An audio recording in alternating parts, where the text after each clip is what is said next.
Hello students, welcome to commerce Adda 24/7। Class 11 के बच्चों का बहुत बहुत स्वागत है आज के इस सेशन में। क्योंकि बेटा आज के इस सेशन में बहुत ज्यादा इंपॉर्टेंट बातें आज हम लोग डिस्कस करने वाले हैं। आज का जो ये क्लास है, आज का जो ये सेशन है बेटा, इसको हम कहेंगे वन शॉट सेशन। जहां पे मैं पूरी कोशिश करूंगा कि आपको पूरा पूरा चैप्टर 1, जो कि नाम है जिसका फाउंडेशन ऑफ बिजनेस, वो आपको पूरा पूरा कंप्लीट करवा दिया जाए। तो भैया ये जो सेशन होने वाला है बहुत ही ज्यादा इंपॉर्टेंट, बहुत ही ज्यादा कायदे का सेशन होने वाला है। क्योंकि इस सेशन में आपको पूरी पूरी जानकारी मिलेगी कि हाँ भाई क्या क्या चीजें चैप्टर नंबर 1 में आती है, फाउंडेशन ऑफ बिजनेस में आती हैं। तो बच्चों बिना देर के चलिए शुरू करते हैं। और फाउंडेशन ऑफ बिजनेस में हमें यह जानना है कि भाई बिजनेस एक्टिविटीज क्या होती हैं, कॉमर्स क्या होता है, ट्रेड क्या होता है, ऑक्सिलरीज टू ट्रेड क्या होता है, इंडस्ट्रीज क्या होती हैं, बिजनेस रिस्क क्या होता है। और इसी के साथ साथ हम जानेंगे कि अगर आपको अपना बिजनेस स्टार्ट करना हो तो कैसे कर सकता है। ठीक है भाई, चलिए तो शुरू करते हैं बेटा। सबसे पहले हम ये जानेंगे कि आपका इंडियन सबकॉन्टिनेंट की हिस्ट्री क्या थी ट्रेड और कॉमर्स के मामले में। ठीक है ना, तो इंट्रोडक्शन यहीं से शुरू कर रहे हैं, फिर आपको मैं बताऊंगा कि बिजनेस क्या होता है और ये सारी चीजें क्या होती हैं। लेकिन उससे पहले मैं आपको बताता हूं कि history of trade and commerce in India क्या रही है। देखो बेटा, इंडियन सबकॉन्टिनेंट को अगर देखा जाए, आप ये जानते हो इंडियन इंडियन हिस्ट्री के बारे में आपने सुना होगा, मॉडर्न हिस्ट्री के बारे में, मिडिवल हिस्ट्री के बारे में, कि भाई अंग्रेजों ने भारत के ऊपर 200 साल तक राज किया। कैसे किया ये राज? क्या कोई गवर्नमेंट आई थी युद्ध करने इंडिया की गवर्नमेंट से? नहीं बेटा, राज किया एक ईस्ट इंडिया कंपनी ने। कंपनी का काम क्या होता है? ट्रेड करना, कॉमर्स करना। तो इससे कहीं ना कहीं यह तो पता लगता है कि हाँ, एक कंपनी इतनी पावरफुल हो सकती है कि वो इंडिया जैसे बड़े देश को कैप्चर कर ले। चलो एक बात पता लग गई। दूसरी बात यह पता लग गई कि इंडिया के दरवाजे हमेशा हमेशा खुले रहे बाहर की कंपनीज के लिए, बाहर के ट्रेडर्स के लिए और मैन्युफैक्चरर्स के लिए। तो अगर मैं इंडिया के पुराने इतिहास के बारे में बात करूं तो इससे यह पता लगता है कि हाँ भाई, भारत में पहले भी ट्रेड एंड कॉमर्स होता था। ओके, तो इंडियन सब कॉन्टिनेंट्स में बेटा, इंडियन जो हमारा भारत देश है, यहां पे कभी मिनरल्स की, कभी अनाज की, गेहूं, दाल, चावल, स्पाइसेस, सिल्क, इन सब चीजों की कभी कोई कमी नहीं थी, चाहे गोल्ड, सिल्वर। इसीलिए इंडिया को सोने की चिड़िया भी कहा जाता था। तो बेटा ये सारी चीजें जब एक कंट्री में होती हैं और इंडिया में आज भी हैं, तो वहां पे ट्रेड बहुत जोरों शोरों से होता है। अब इंडिया में एक्सपोर्ट्स भी होते थे और इंपोर्ट भी होते थे। थोड़ी रोशनी डालता हूं कि एक्सपोर्ट क्या होता है एंड इंपोर्ट क्या होता है। जब आप किसी और कंट्री से अपनी कंट्री में सामान मंगाते हो, उसको हम लोग कहते हैं इंपोर्ट करना। जैसे मैं कहूं कि भाई मैंने कोई घड़ी पहन रखी है और घड़ी रोलेक्स की है, तो रोलेक्स की घड़ी इंडिया में नहीं बनती है, वो मैंने इंपोर्ट करवाई। ठीक है, और मैं कहूं कि ये पेन है, ये मैंने अमेरिका में किसी बंदे को बेचा। तो जब बेचा तो ये पेन इंडिया से अमेरिका चला गया और इसके पैसे अमेरिका से इंडिया में आ गए। समझ गए आप लोग? तो एक्सपोर्ट में पैसा आता है क्योंकि सामान हम लोग बेचते हैं, इंपोर्ट में पैसा जाता है क्योंकि हम सामान खरीदते हैं। तो इंडिया का एक्सपोर्ट हमेशा से ज्यादा था और इंपोर्ट हमेशा से कम था। ये एक फेवरेबल सिचुएशन है, एक्सपोर्ट ज्यादा होना ही चाहिए, तभी तो पैसे ज्यादा आएंगे ना। ठीक है, तो मतलब मान लो 100 रुपए आए और 40 रुपए गए, तब भी 60 रुपए हमारे पास क्या हो गया? प्रॉफिट हो गया। तो इंडिया का एक्सपोर्ट हमेशा ज्यादा था क्योंकि इंडिया के पास, मैंने आपको बताया, गोल्ड, ज्वेलरी, मिनरल्स की और खाने के सामान की कोई कमी नहीं थी। सिल्क वगैरह की भी कोई कमी नहीं थी इंडिया में, वूल, सिल्क की, इनकी भी कोई कमी नहीं थी। अगर मैं कॉफी या टी की बात करूं, उसकी भी कोई कमी नहीं थी। ठीक है, और इसके बाद बेटा क्या हुआ? इसके बाद इंडिया में बैंकिंग सिस्टम भी आया, जिससे कि क्या हुआ? ट्रेडर्स और मैन्युफैक्चरर्स को बहुत फायदा हुआ। तो बैंकिंग सिस्टम भी आ गया जिससे कि मैन्युफैक्चरर्स, ट्रेडर्स और मर्चेंट्स को बहुत ज्यादा फायदा हुआ, क्योंकि इनको एडिशनल कैपिटल मिलने लगी एक्सपेंशन और डेवलपमेंट करने के लिए। देखो यार, एक मैन्युफैक्चरर को, एक ऐसा बंदा जो सामान बनाता है, उसको पैसा चाहिए या नहीं चाहिए? एक बात बताओ, मुझे ये फैक्ट्री डालनी है इस पेन को बनाने की, फैक्ट्री डालनी है, इस पेन को बनाएंगे, पैसा चाहिए? बिल्कुल चाहिए। कौन देगा? भाई कोई चाचा भतीजे तो देंगे नहीं। कौन देगा? बैंक देगा।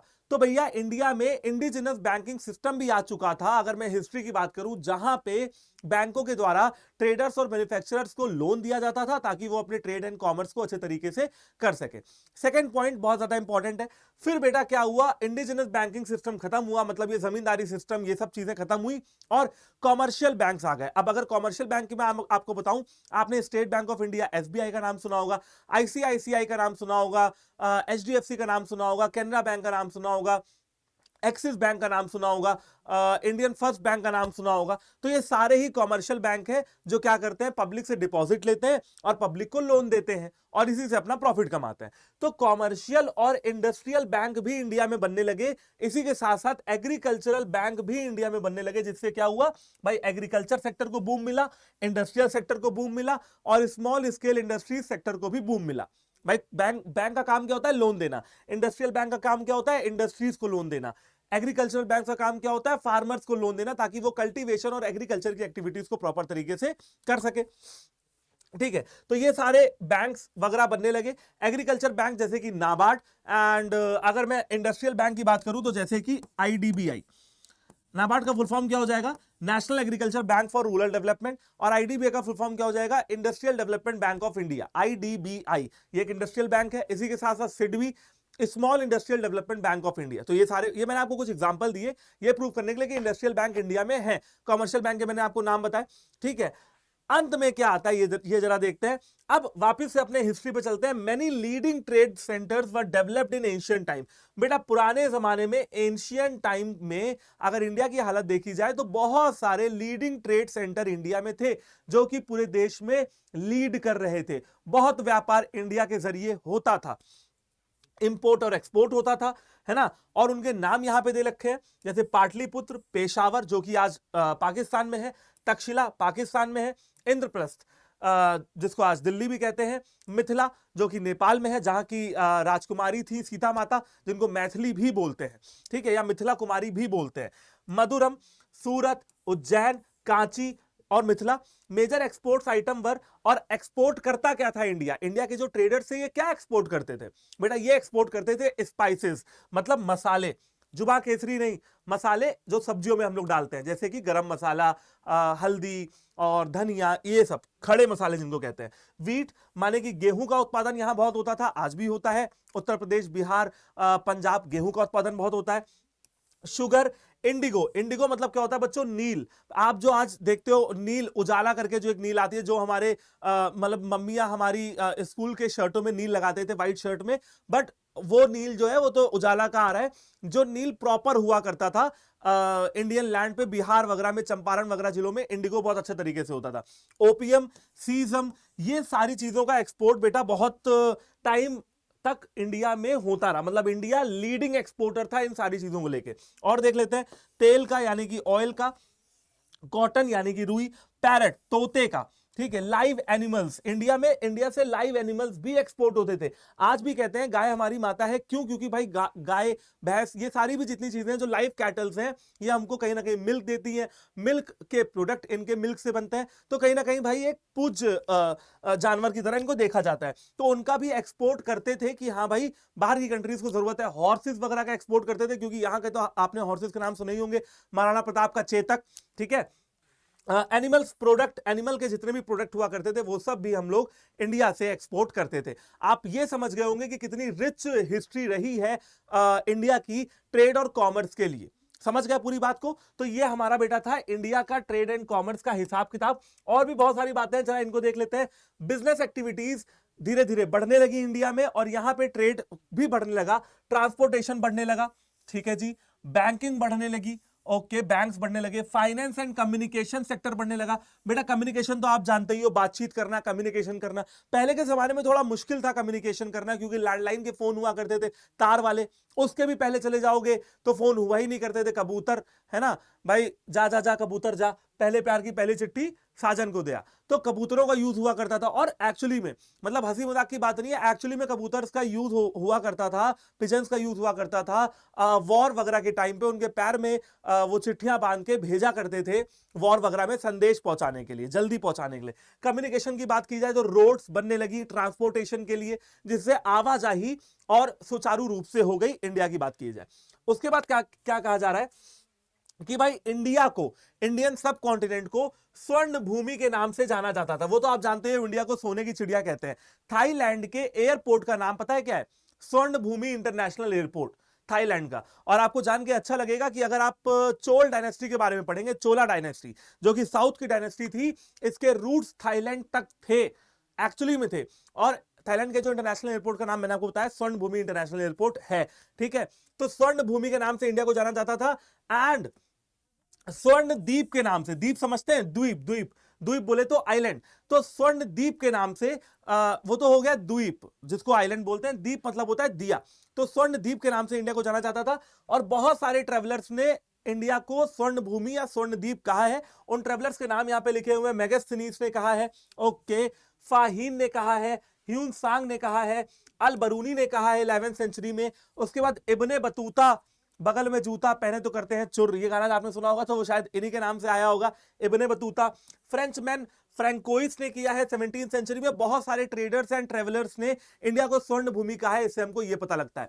6 पॉइंट क्या कहते हैं, आपको हिस्ट्री की डिटेल्ड नॉलेज यहां से मिल रही होगी, और ये पता लग रहा होगा, जान के भी अच्छा लग रहा होगा कि यार इंडिया की हिस्ट्री जो है कितनी ज्यादा स्ट्रांग है। चलो भाई आगे देखते हैं। कहा जा रहा है कि भैया इंडिया कंट्री की प्रोस्पेरिटी बढ़ती ही गई। फर्स्ट सेंचुरी से लेकर 7वीं सेंचुरी तक इंडिया लार्जेस्ट इकोनॉमी था दुनिया की। आज इंडिया लार्जेस्ट इकोनॉमी बनने के लिए स्ट्रगल कर रहा है, कहीं ना कहीं 5वें नंबर पे आ चुका है फिलहाल, लेकिन फिर भी आपको ये जानकर गर्व होना चाहिए कि इंडिया बेटा फर्स्ट और 7वीं सेंचुरी के आसपास दुनिया की लार्जेस्ट इकोनॉमी था। आज अमेरिका है, वो एक बात अलग है। Economy of the ancient and medieval world, controlling about 1/3 and 1/4 of the world's wealth. बेटा दुनिया की 25% या 30% से भी ज्यादा पूरे दुनिया की इनकम सिर्फ अकेले इंडिया के पास थी, एक देश के पास थी। तो ये जान के आपको सारी चीजें जान के अच्छा लग रहा होगा, ठीक है। ये इंफॉर्मेटिव भी है काफी, आपने नोट कर लिया होगा आई गेस ये सारी चीजों के बारे में कि भाई स्वर्णद्वीप कहा जाता था, स्वर्ण भूमि कहा जाता था। जो जो चीजें मैं आपको अंडरलाइन कर रहा हूं, आप वीडियो रोक के उसको नोट करते चलना साथ में, ये मेरा रिक्वेस्ट रहेगा। साइड भी हो जा रहा हूं, आप स्क्रीनशॉट भी ले सकते हैं, ठीक है। अब बच्चों हम लोग क्या पढ़ने वाले हैं, अब बच्चे पढ़ने वाले हैं major trade centres in Asian time. अभी हम लोग क्या पढ़ रहे हैं, history of trade and commerce in India, और अब हम लोग देखने वाले हैं major trade centres in Asian time. पुराने जमाने में मेजर ट्रेड सेंटर इंडिया में कहां कहां थे। चलिए ओके, तो सबसे पहला था भैया पाटलिपुत्र में। पाटलिपुत्र को आज की डेट में पटना कहा जाता है, बिहार के पटना में है। It was not only a commercial town but also a major centre for export of stones. बेटा ये जो पिंक में लिखा हुआ है ये आपके लिए बहुत ज्यादा इंपॉर्टेंट है। पाटलिपुत्र एक जगह का नाम है जिसको पहले पटना, आज पटना कहा जाता है, पहले पाटलिपुत्र कहा जाता था। ये जो है एक्सपोर्ट ऑफ स्टोन्स, स्टोन समझते हैं, नग नग वगैरह जो अंगूठियां पहनते हैं, मैंने तो कोई पहनी नहीं है, आपने देखा होगा लोगों को हरे लाल पीले अंगूठियां पहनते हुए, स्टोन्स पहनते हुए। तो पाटलिपुत्र जगह से स्टोन्स का एक्सपोर्ट होता था। पेशावर की बात की जाए जो कि आज पाकिस्तान में भी है, तो पेशावर में सेंटर फॉर वूल, ये आप नोट कर लीजिएगा, सेंटर फॉर वूल, ऊन का बहुत ज्यादा एक्सपोर्ट होता था। हॉर्सेस इंपोर्ट करते थे पेशावर के लोग बाहर से, import of horses. It had a huge share in commercial transaction between India, China and Rome. बेटा इंडिया, चाइना और रोम, देखो इंडिया यहां पे इस वजह से लिखा हुआ है क्योंकि आज की डेट में पाकिस्तान का हिस्सा है, तो इसलिए इंडिया लिखा हुआ है। इंडिया, चाइना, रोम में बहुत ज्यादा ट्रेड इनके पास होता था।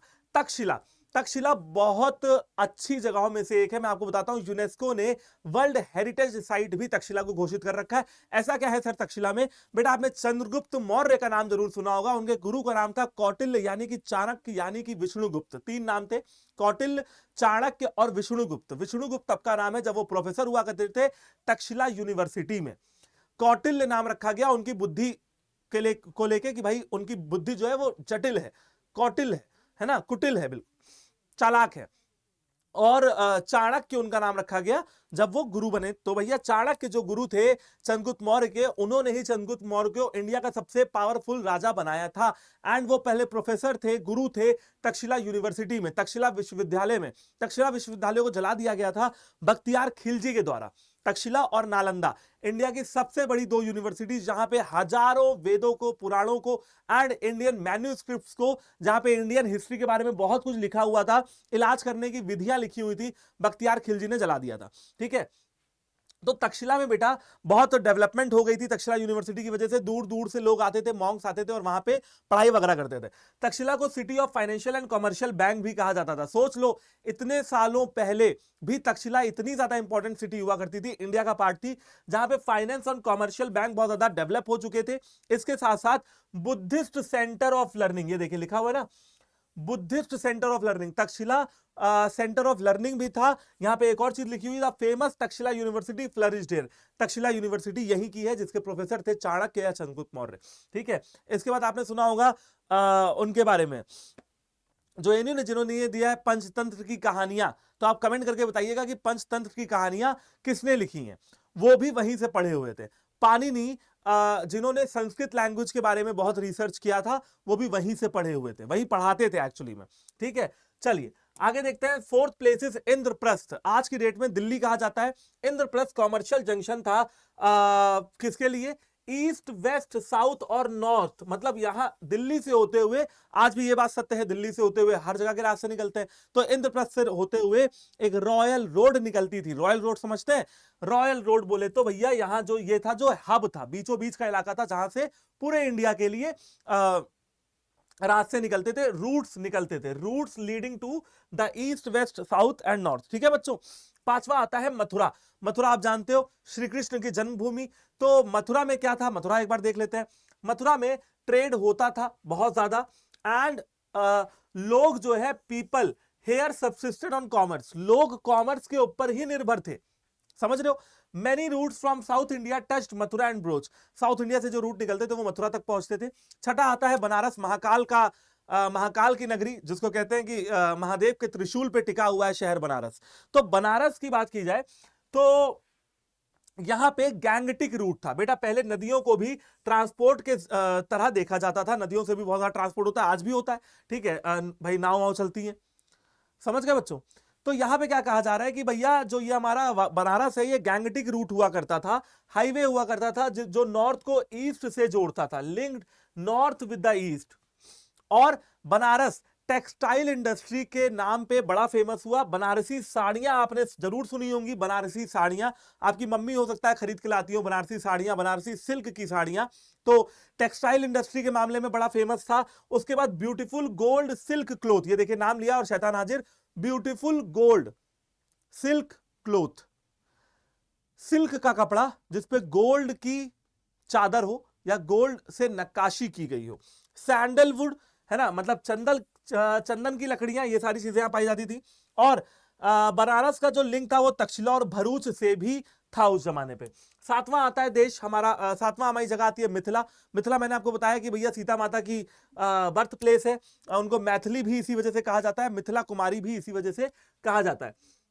मिथिला से बे ऑफ बंगाल, साउथ चाइना सी, इन सब के लिए रास्ते निकला करते थे, है ना। पोर्ट्स थे मिथिला में काफी ज्यादा, traded at ports on the islands of Java, Sumatra and Borneo.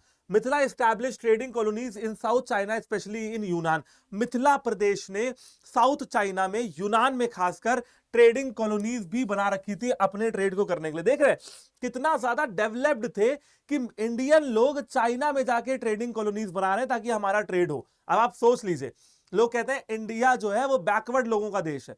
अब आप खुद डिसाइड करिएगा कि इंडिया बैकवर्ड लोगों का देश है एक्चुअली में। ठीक है, चलिए उज्जैन की बात करते हैं। उज्जैन बेटा महाकाल की नगरी अगेन। अगाते, कार्नेलियन, मूसलिन एंड मैलो क्लोथ, ये बेटा अलग अलग तरीके के क्लोथ होते होंगे, ये मत पूछना कौन सा क्लोथ होता है ये। ठीक है, ये एक्सपोर्ट होते थे उज्जैन से अलग अलग सेंटर्स पे। इनके ट्रेड रिलेशन थे तक्षशिला और पेशावर से। ओके, ये पता लग गया हमको उज्जैन के बारे में। सूरत के बारे में देखते हैं। सूरत में गोल्ड बॉर्डर्स, जरी, जरी का काम होता है ना साड़ियों पे, बॉर्डर का, तो वो बड़ा फेमस हुआ करता था। मुगल पीरियड के टाइम पे वेस्टर्न ट्रेड बहुत होता था। सूरत के टेक्सटाइल यानी कि कपड़े, सूरत की चूड़ियां और सूरत की साड़ियां दोनों ही बहुत ज्यादा फेमस है ना। ओके, अच्छा एक बात और बेटा, सूरत की जो हुंडीज होती थी, अब ये सर हुंडी क्या होती है बेटा आगे बताऊंगा। सूरत की हुंडी, हुंडी एक तरह का बिल ऑफ एक्सचेंज होता है। जैसे कि मान लीजिए मैंने आपसे उधार सामान खरीदा, आपको मुझ पर विश्वास नहीं था, आपने एक हुंडी क्रिएट कर दी कि सर मुझे 2 महीने बाद इतना पैसा देंगे। तो सूरत की जो हुंडी थी वो बेटा इजिप्ट और ईरान की मार्केट्स में भी चलती थी। वाह रे वाह, सूरत की हुंडी इजिप्ट और ईरान के मार्केट में चल रही, समझ रहे हो बात को? ठीक है, कि सूरत पे अगर सूरत के अंदर अगर किसी मैन्युफैक्चरर ने हुंडी लिख दी तो वो इजिप्ट में और ईरान में भी कबूल की जाती थी। कांची की बात करते हैं। कांची को आज हम लोग कांचीपुरम कहते हैं। कांचीपुरम साड़ीज भी आपने सुना होगा। It was here that the Chinese used to came in the foreign ships to purchase pearls. Kanchipuram की मोती, पर्ल्स उसके अलावा glass and rare stones, glass आप समझते हो कांच, रेयर स्टोन समझते हो जो लोग अंगूठी अंगूठी में पहनते हैं, and in return they sold gold and silk, gold और सिल्क भी बेचा करते थे। ठीक है, इसके अलावा बेटा ये और चीजें यहाँ पे लिखी हुई हैं, जैसे मैं चलो इनको शॉर्ट में बता देता हूं, ये उतनी ज्यादा इंपॉर्टेंट नहीं है। मदुरा की बात करते हैं बेटा, पांड्यों की नगरी थी मदुरा, जो pearl fisheries of the gulf of Mannar it attracted foreign merchants particularly Romans. Broach की बात करते हैं तो वेस्टर्न इंडिया में ब्रोच का बहुत ज्यादा रोल था। It was situated on the banks of river Narmada, Narmada river के किनारे ब्रोच शहर था जहां पे बहुत ज्यादा रोडवेज मतलब रोडें यहां से बहुत ज्यादा निकलती थी। कावेरी पट्टा की बात करते हैं जिसको आज की डेट में हम कावेरी पट्टनम भी कहते हैं, यहाँ पे फॉरेन ट्रेडर्स आते थे और इस शहर में उनका हेडक्वार्टर हुआ करता था, हेडक्वार्टर इन दिस सिटी। इसके अलावा क्या लिखा हुआ है कि ये कन्वीनियंट प्लेस हुआ करती थी मलेशिया के लोगों के लिए, इंडोनेशिया के लोगों के लिए, चाइना के लोगों के लिए और फार ईस्ट के लोगों के लिए। अच्छा, यहां पे क्या क्या बनता था देखो बेटा, परफ्यूम समझ लो ना, परफ्यूम, कॉस्मेटिक सजने संवरने के आइटम, सेंट आप समझ गए होगे, सिल्क समझ गए होगे, वूल मतलब समझ गए होगे, cotton, coral, pearl, gold and precious stones, और फिर लास्ट में आता है Tamralipti. It was one of the greatest ports connected both by sea and land with the west and the far east. इनका बनारस और तक्षशिला से भी नाता था। तमरा लिप्ति का कहने का भाई, तमरा लिप्ति में क्या आ रहा है कि ये जो पोर्ट था ये सी से कनेक्टेड था, वेस्ट मतलब जो वेस्ट जो इधर यूरोपियन नेशन से उनसे कनेक्टेड थे इस शहर के पोर्ट्स बाय वे ऑफ सी। तो भाई ये 14 के 14 मैंने आपको क्या बता दिए, अहम शहर बता दिए, शहर बता दिए इंडिया के अंदर जो भैया उस जमाने में भी ट्रेड एंड कॉमर्स में जिनका पकड़ थी, जिनका बोलबाला चला करता था। ये सारे 14 के 14 शहर आज भी हमको गर्व महसूस कराने के लिए काफी है। चलिए, तो एक हो गया हमारा, सबसे पहला टॉपिक हमने पढ़ लिया history of trade and commerce in India. अब हम देखते हैं अगला टॉपिक क्या है हमारे लिए। अगला टॉपिक ये है कि भाई चलिए एक चीज, कुछ चीजें और जान लेते हैं यहां पे कि इंडिया में क्या क्या होता है। इंडिया में एग्रीकल्चर होता है, डोमेस्टिकेशन होता है एनिमल्स का, मतलब एनिमल्स को पालते वालते हैं ना, weaving cotton, dyeing fabric, making clay pots. Clay pot समझते हो, जैसे वो दबंग पिक्चर देखी ना आपने कि थप्पड़ से डर नहीं लगता साहब, प्यार से लगता है, तो उसमें क्या कर रही होती है, वो घड़ा बना रही होती है। उसके बाद हैंडीक्राफ्ट, यूटेंसिल्स मतलब बर्तन, स्कल्पटिंग मतलब मूर्ति, मूर्तिकार, कॉटेज इंडस्ट्री, छोटी छोटी कॉटेज इंडस्ट्रीज जैसे कि बांसुरी बजाना, बांसुरी बनाना, या आप कह सकते हो भाई साड़ियां बनाना, फिरोजाबाद की चूड़ियां हो गई, आगरा के पेठे हो गए, ये सारी चीजें बड़ी फेमस थी। फैमिली बेस्ड वर्कशॉप भी होती हैं। सेकंड चैप्टर में आप पढ़ोगे हिंदू अनडिवाइडेड फैमिली, एक ऐसी फैमिली जो पूरी पूरी फैमिली कहां लगी हुई है, बिजनेस में लगी हुई है। तो फैमिली बेस्ड वर्कशॉप जिनको हम कारखाना भी कहते हैं, वो भी इंडिया में होता था और यहाँ पे मैन्युफैक्चरिंग करते थे। इनका जो मेन सोर्स ऑफ लाइफ था, वो सोर्स ऑफ लाइफ था वो बिजनेस ही था। ठीक है, ओके। चलिए बेटा, अब बढ़ते हैं अपने नेक्स्ट टॉपिक पे। नेक्स्ट टॉपिक है हुंडी, बट हुंडी को भी कर देते हैं थोड़ा सा स्टॉप और आगे बढ़ते हैं। देखिए मैंने आपको history of trade and commerce बता दिया, अब हुंडी को थोड़ा हम स्किप कर रहे हैं लेकिन पढ़ेंगे। व्हाट इज बिजनेस सबसे पहले पढ़ लेते हैं, आ जाते हैं अपने मेन टॉपिक पे जो कि है बिजनेस क्या होता है। तो बच्चों बिजनेस का मतलब होता है बीइंग बिजी। जैसे आपने एक डायलॉग सुना होगा, माइंड योर ओन बिजनेस, और सलमान खान जी की कोई पिक्चर थी, आई गेस रेस थी, जहां पे कोई एक्ट्रेस है वो कह रही होती है my business is my business, none of your business. हालांकि डायलॉग तो उतना अच्छा नहीं है, ट्रोल भी हुआ है, लेकिन कोई बात नहीं, बोला है तो बोला है, मुंह से निकली हुई बात, और कोलगेट से निकला हुआ टूथपेस्ट बाहर नहीं आता, ट्यूब से निकला हुआ। ठीक है, तो बोल दिया उन्होंने, बड़ा ट्रोल हुई थी, my business is my business, none of your business. अब इससे पता क्या लगता है, क्या बिजनेस का मतलब धंधा करना ही है, धंधा मतलब सामान बेचना है, खरीदना ही है? नहीं, बिजनेस का शाब्दिक अर्थ है बीइंग बिजी, जहां पे आपको यह कहा जा रहा है कि आप किसी भी एक्टिविटी में एंगेज्ड हो और काम कर रहे हो कोई रेगुलर बेसिस पे, उसे हम बिजनेस कहते हैं। एक दिन आपने कुछ बेच दिया वो बिजनेस नहीं होगा। जैसे बेटा मैंने ये पेन है, ये पेन मैंने किसी को बेच दिया, अब ये बिजनेस नहीं कहलाएगा। बिजनेस क्या कहलाएगा, जब मैं इसको रोज बेचूंगा, बनाऊंगा और बेचूंगा, बनाऊंगा और बेचूंगा। तो सबसे पहले बिजनेस बात करता है रेगुलरली इंगेज होने की, मतलब एक दिन बेचने या खरीदने से काम नहीं चलेगा, आपको रेगुलरली इंगेज होना पड़ेगा। सेकेंड बात, यहां पे या तो आप सामान परचेज करके दोबारा बेच दें, परचेज करें और सेल करें, या तो आप क्या करें, प्रोडक्शन करें और सेल करें। या तो प्रोडक्शन करे और सेल करे, या तो ऐसा कर लीजिए, ठीक है। और चौथी बात, क्यों कर रहे हैं? प्रॉफिट कमाने के लिए कर रहे हैं, और इसमें बेटा सर्विसेज भी इंक्लूड होती हैं। चलिए, तो इन सारे टॉपिक्स के ऊपर बात कर लेते हैं। एक बार आप भी रीड कर लीजिए कि बिजनेस का मतलब क्या होता है।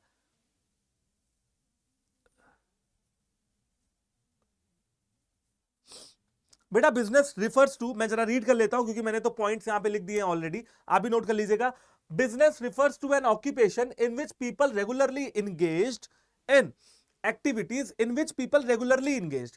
पीपल रेगुलरली इंगेज्ड है, एक दिन उन्होंने कर दिया उससे काम नहीं चलेगा, उनको रेगुलरली किसी एक एक्टिविटी में एंगेज होना पड़ेगा। हो गए, क्या करेंगे एंगेज होके? या तो परचेज करें सामान को, ये पेन है मैंने खरीदा 8 रुपए का, बेचा 10 रुपए का, हो गया बिजनेस। या तो मैं प्लास्टिक लाया, इंक लाया, रिफिल लाया, सब कुछ मैंने खुद बनाया, मतलब प्रोडक्शन किया और बेचा, तो परचेज करके बेचने को भी बिजनेस कहेंगे, प्रोडक्शन करके बेचने को भी बिजनेस कहेंगे। मेन काम क्या है? प्रॉफिट कमाना, एंड सर्विसेज भी इसमें इंक्लूडेड है। अब पढ़ लेते हैं एक साथ। Activities related to purchase, production and और sale of goods and services with a view to earning profit, with a view to earn profits. आपको क्या करना है? आपको कोई सामान बेचना है, बनाना है, खरीद के लाना है, एंड उसके साथ साथ सर्विसेज भी इंक्लूडेड है। सर्विस क्या होती है बच्चों? जैसे मैं टीचर हूं और मैं आपको पढ़ा रहा हूं, तो ये मेरी सर्विस है। समझ रहे हो बात को? मैं आपको क्या कर रहा हूं? मैं आपको पढ़ा रहा हूं, सर्विस दे रहा हूं, मैं आपको कोई भी सामान नहीं बेच रहा हूं। एक डॉक्टर आपका इलाज करता है, सर्विस देता है। इंजीनियर आपका घर बनाता है, सॉफ्टवेयर बनाता है, आपके लिए सर्विस देता है, कोई सामान नहीं बेच रहा है। और सबका मेन मोटिव क्या है? प्रॉफिट कमाना, पैसे कमाना। तो क्या इसको बिजनेस कहेंगे? बिल्कुल इसको बिजनेस कहेंगे। आगे देखते हैं, पढ़ना है कि बिजनेस एक्टिविटीज की क्या कैरेक्टरिस्टिक होती हैं। सबसे पहले कैरेक्टरिस्टिक होती है एन इकोनॉमिक एक्टिविटी। बेटा बिजनेस जो होता है ना, उसका एक सोल ऑब्जेक्टिव होता है अर्निंग मनी। भाई आदमी, कोई भी आदमी बिजनेस क्यों करता है? पैसा कमाने के लिए करता है। और livelihood and not out of love.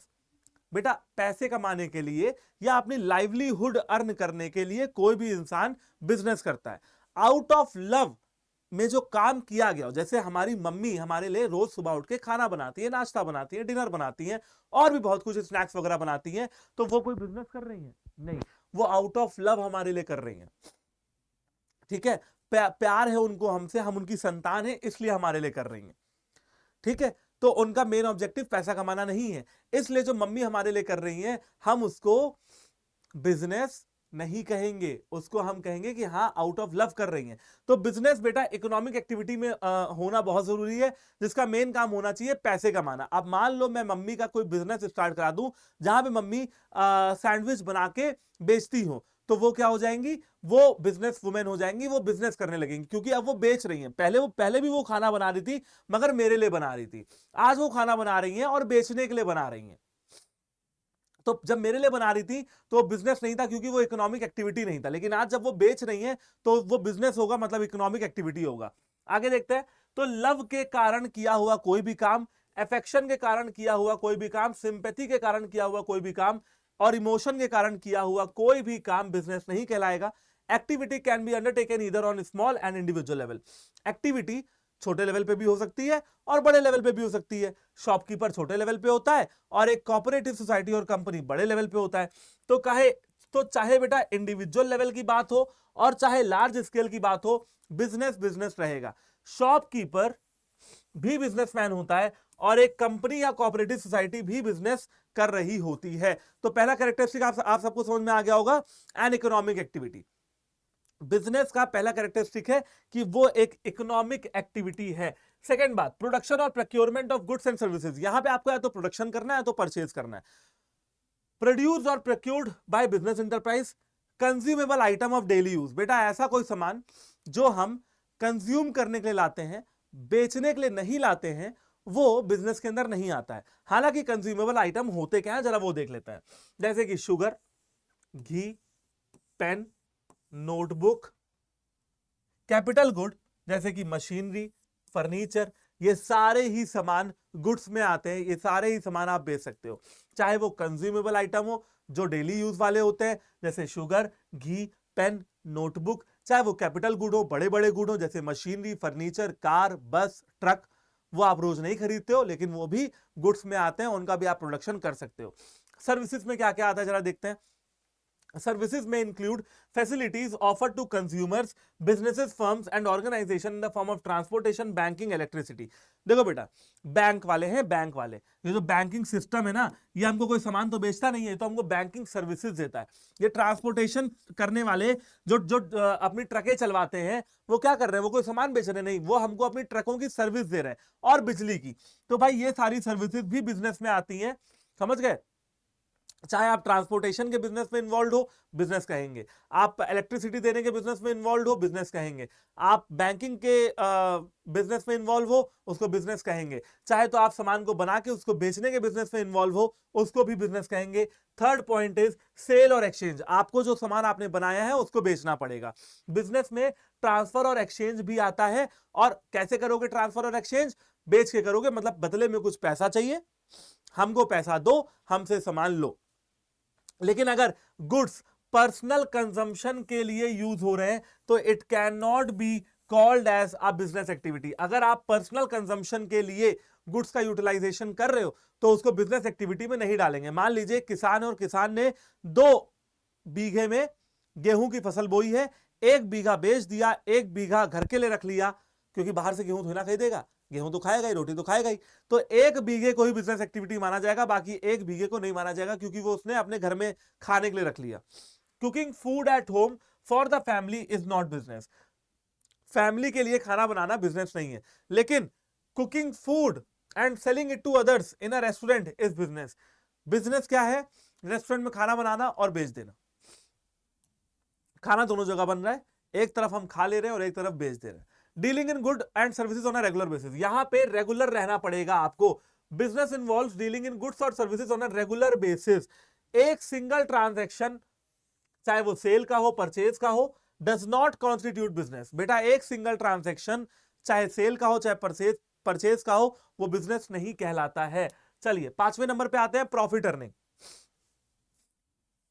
Business का मेन काम होता है पैसा कमाना। कोई भी बिजनेस क्यों करेगा? अगर वो बिजनेस कर रहा है समाज की भलाई के लिए तो उसे बिजनेस ना कहेंगे, उसे तो हम एनजीओ कह देंगे, नॉन गवर्नमेंटल ऑर्गेनाइजेशन या नॉन फॉर प्रॉफिट ऑर्गेनाइजेशन।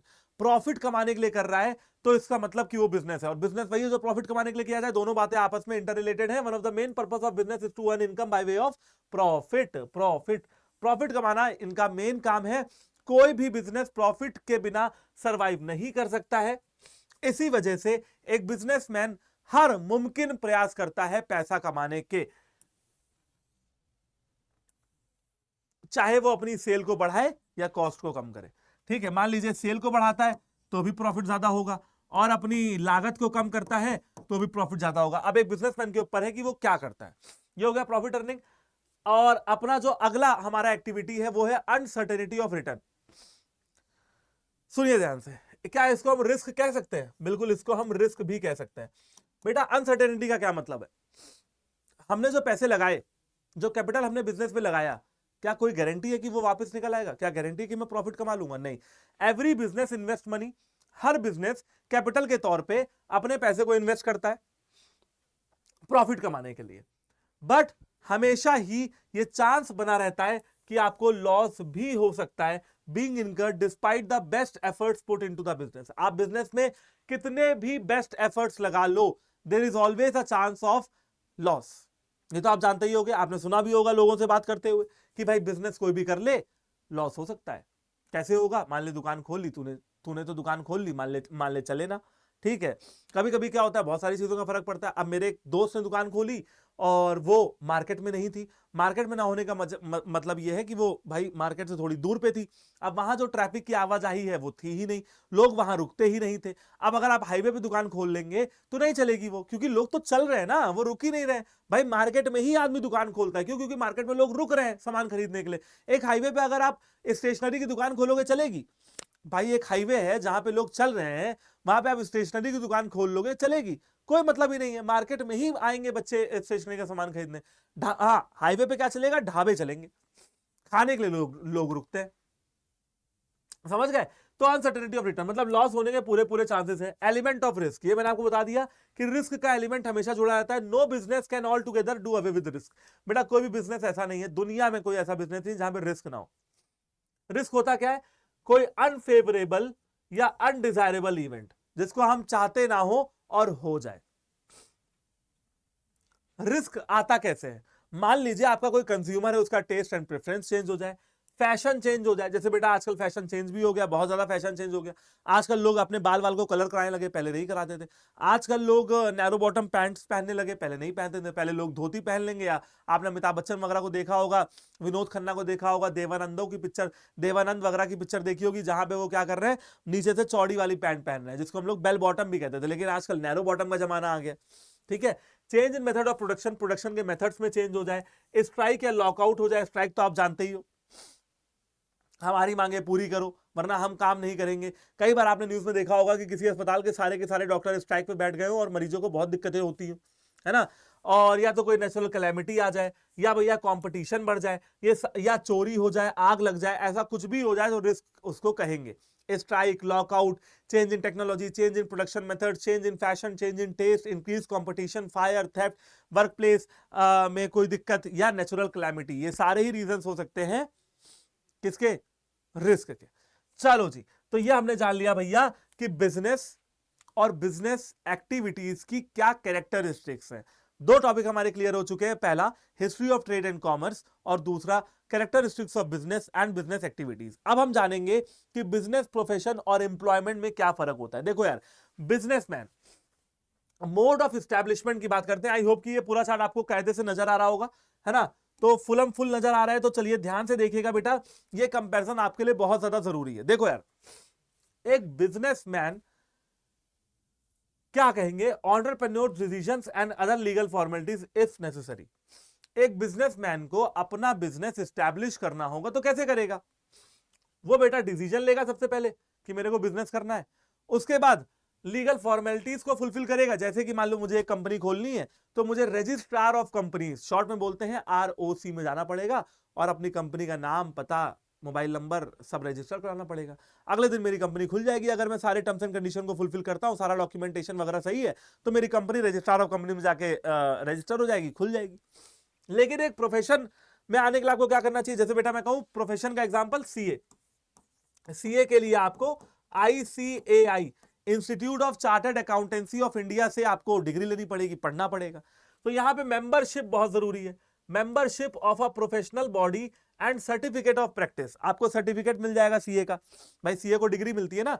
या आप कह लो लॉयर, ठीक है, तो लॉयर को बेटा कहां से डिग्री मिलती है? किसी यूनिवर्सिटी से डिग्री मिलती है। और लाइसेंस कहां से मिलता है? ये तो लॉयर को डिग्री मिल गई यूनिवर्सिटी से, और लाइसेंस कौन देगा? लाइसेंस देगा बार काउंसिल, जो उस स्टेट का होगा। तो ये बड़ा जरूरी है। चलो ये मिल गया, और आगे क्या? एम्प्लॉयमेंट।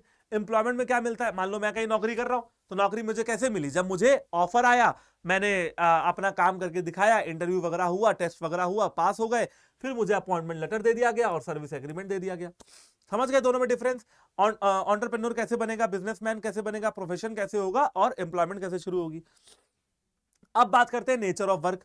यहां पे काम होता है गुड्स और सर्विसेज बेचना, यहां पे काम होता है पर्सनलाइज्ड एक्सपर्ट सर्विसेज देना। जैसे सीए है, वो क्या देगा? आपको सर्विस तो देगा।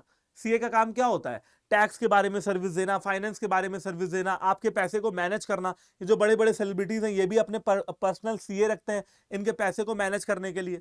और एम्प्लॉयमेंट में बंदा क्या करेगा? अपना काम करेगा, है ना, एज पर सर्विस, कॉन्ट्रैक्ट और रूल ऑफ सर्विस। भाई जो भी कॉन्ट्रैक्ट आप उससे करवाओगे नौकरी लेते समय, वही वो काम करेगा। मान लो किसी का काम है सॉफ्टवेयर डेवलप करना, तो वो बंदा सॉफ्टवेयर डेवलप करेगा। क्वालिफिकेशन की बात करें तो एंटरप्रेन्योर या बिजनेसमैन बनने के लिए कोई क्वालिफिकेशन नहीं चाहिए।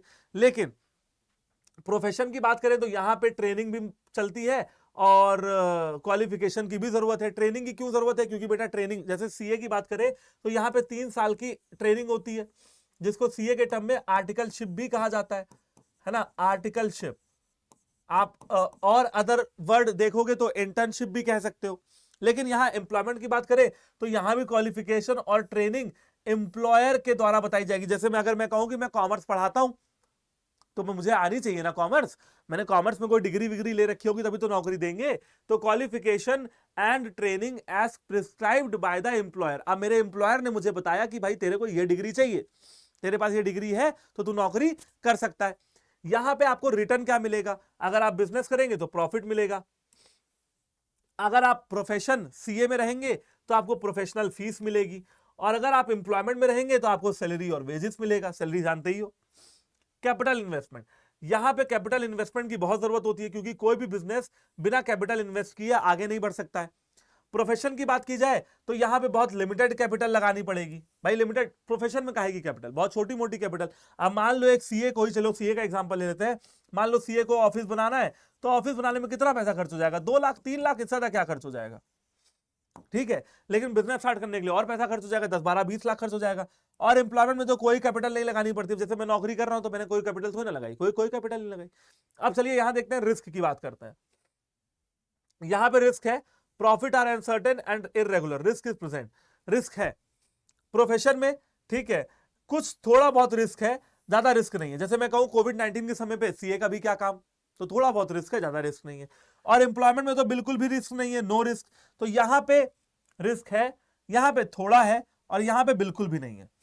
ट्रांसफर ऑफ इंटरेस्ट, यहां पे transfer possible with some formalities. बेटा आप अपने बिजनेस को अपने बच्चों को ट्रांसफर कर सकते हो बड़े आराम से। जैसे पिताजी की दुकान उसके बेटे ने चलाई, बेटे की दुकान उसका बेटा चला रहा है, आप ट्रांसफर कर सकते हो। लेकिन अगर मैं प्रोफेशन की बात करूं तो यहां पे आप बिल्कुल भी अपना इंटरेस्ट ट्रांसफर नहीं कर सकते हो। आपका सीए अपनी डिग्री अपने बेटे को थोड़ा ट्रांसफर कर देगा, बेटा दोबारा सीए बने, उसमें इसकी क्या गलती? ठीक है। और यहां पे भी एम्प्लॉयमेंट नॉट पॉसिबल, एम्प्लॉयमेंट में भी ऐसा पॉसिबल नहीं कि बाप की नौकरी बेटे को मिल जाए या किसी और को मिल जाए। कोड ऑफ कंडक्ट की बात की जाए, बिजनेसमैन जैसे चाहे वैसे काम करे, तो यहां पे कोई कोड ऑफ कंडक्ट है ही नहीं। कोड ऑफ कंडक्ट समझते हैं कि कैसे काम करना है, कोई कौन बताने वाला है उसको? वो तो अपने मन का मालिक है, वो बताएगा लोगों को कि काम कैसे करना है, अपने एम्प्लॉयज को बताएगा, उसको कौन बताएगा काम कैसे करना है? कोई कोड ऑफ कंडक्ट नहीं। यहाँ पे कोड ऑफ कंडक्ट है, यहाँ पे प्रोफेशनल कोड ऑफ कंडक्ट है ना। अब एक डॉक्टर है, आपने कबीर सिंह पिक्चर देखी होगी, वहां पे वो शराब पी के, अल्कोहल पी के इलाज कर देते हैं, तो उनका 5 साल तक का लाइसेंस समाप्त हो जाता है। क्यों? क्योंकि उन्होंने कोड ऑफ कंडक्ट का उल्लंघन किया। वो एक प्रोफेशन में थे, डॉक्टर थे भाई, है ना। और यहां पे बेटा एम्प्लॉयर बताएगा कि क्या कोड ऑफ कंडक्ट है। जहां आप नौकरी कर रहे हो वो इंसान आपको बताएगा कि क्या कोड ऑफ कंडक्ट आपको फॉलो करना है। तो बिजनेस, प्रोफेशन और एम्प्लॉयमेंट का पूरा डिफरेंस आपको समझ में आ गया? ठीक है। एक बार आप चाहें तो बच्चों स्क्रीनशॉट इसका ले सकते हैं, और कोई भी प्रॉब्लम हो तो कमेंट करके जरूर बता देना, मैं एक बार आपको दोबारा भी समझा दूंगा, कोई मुझे इशू नहीं है। चलिए नेक्स्ट पॉइंट पे आते हैं। वाह वाह वाह वाह वाह, क्या चार्ट है, मजा आ गई यार, मजा आ गई। चार्ट की तरफ देखते हैं फटाफट से, और अब आगे इस चार्ट के बारे में ही बात करने वाले हैं। वन शॉट में सबसे इंटरेस्टिंग टॉपिक ये चार्ट ही है। चलिए, तो बेटा अगर बिजनेस की बात की जाए तो दो तरीके की चीजें बिजनेस में होती हैं, एक होता है इंडस्ट्री और एक होता है कॉमर्स। इंडस्ट्री की बात की जाए तो भाई 3 तरीके की इंडस्ट्री होती है, प्राइमरी, सेकेंडरी, टर्शियरी। प्राइमरी के 2 पार्ट है, extractive industry, genetic industry. Secondary के 2 पार्ट है, manufacturing industry, construction industry. Manufacturing के 4 पार्ट है, एनालिटिकल, सिंथेटिकल, प्रोसेसिंग और असेंबलिंग इंडस्ट्री। समझ गए? टर्शरी के कोई पार्ट नहीं है। तो एक तो ये हो गया इंडस्ट्री, यहां तक हो गया इंडस्ट्री।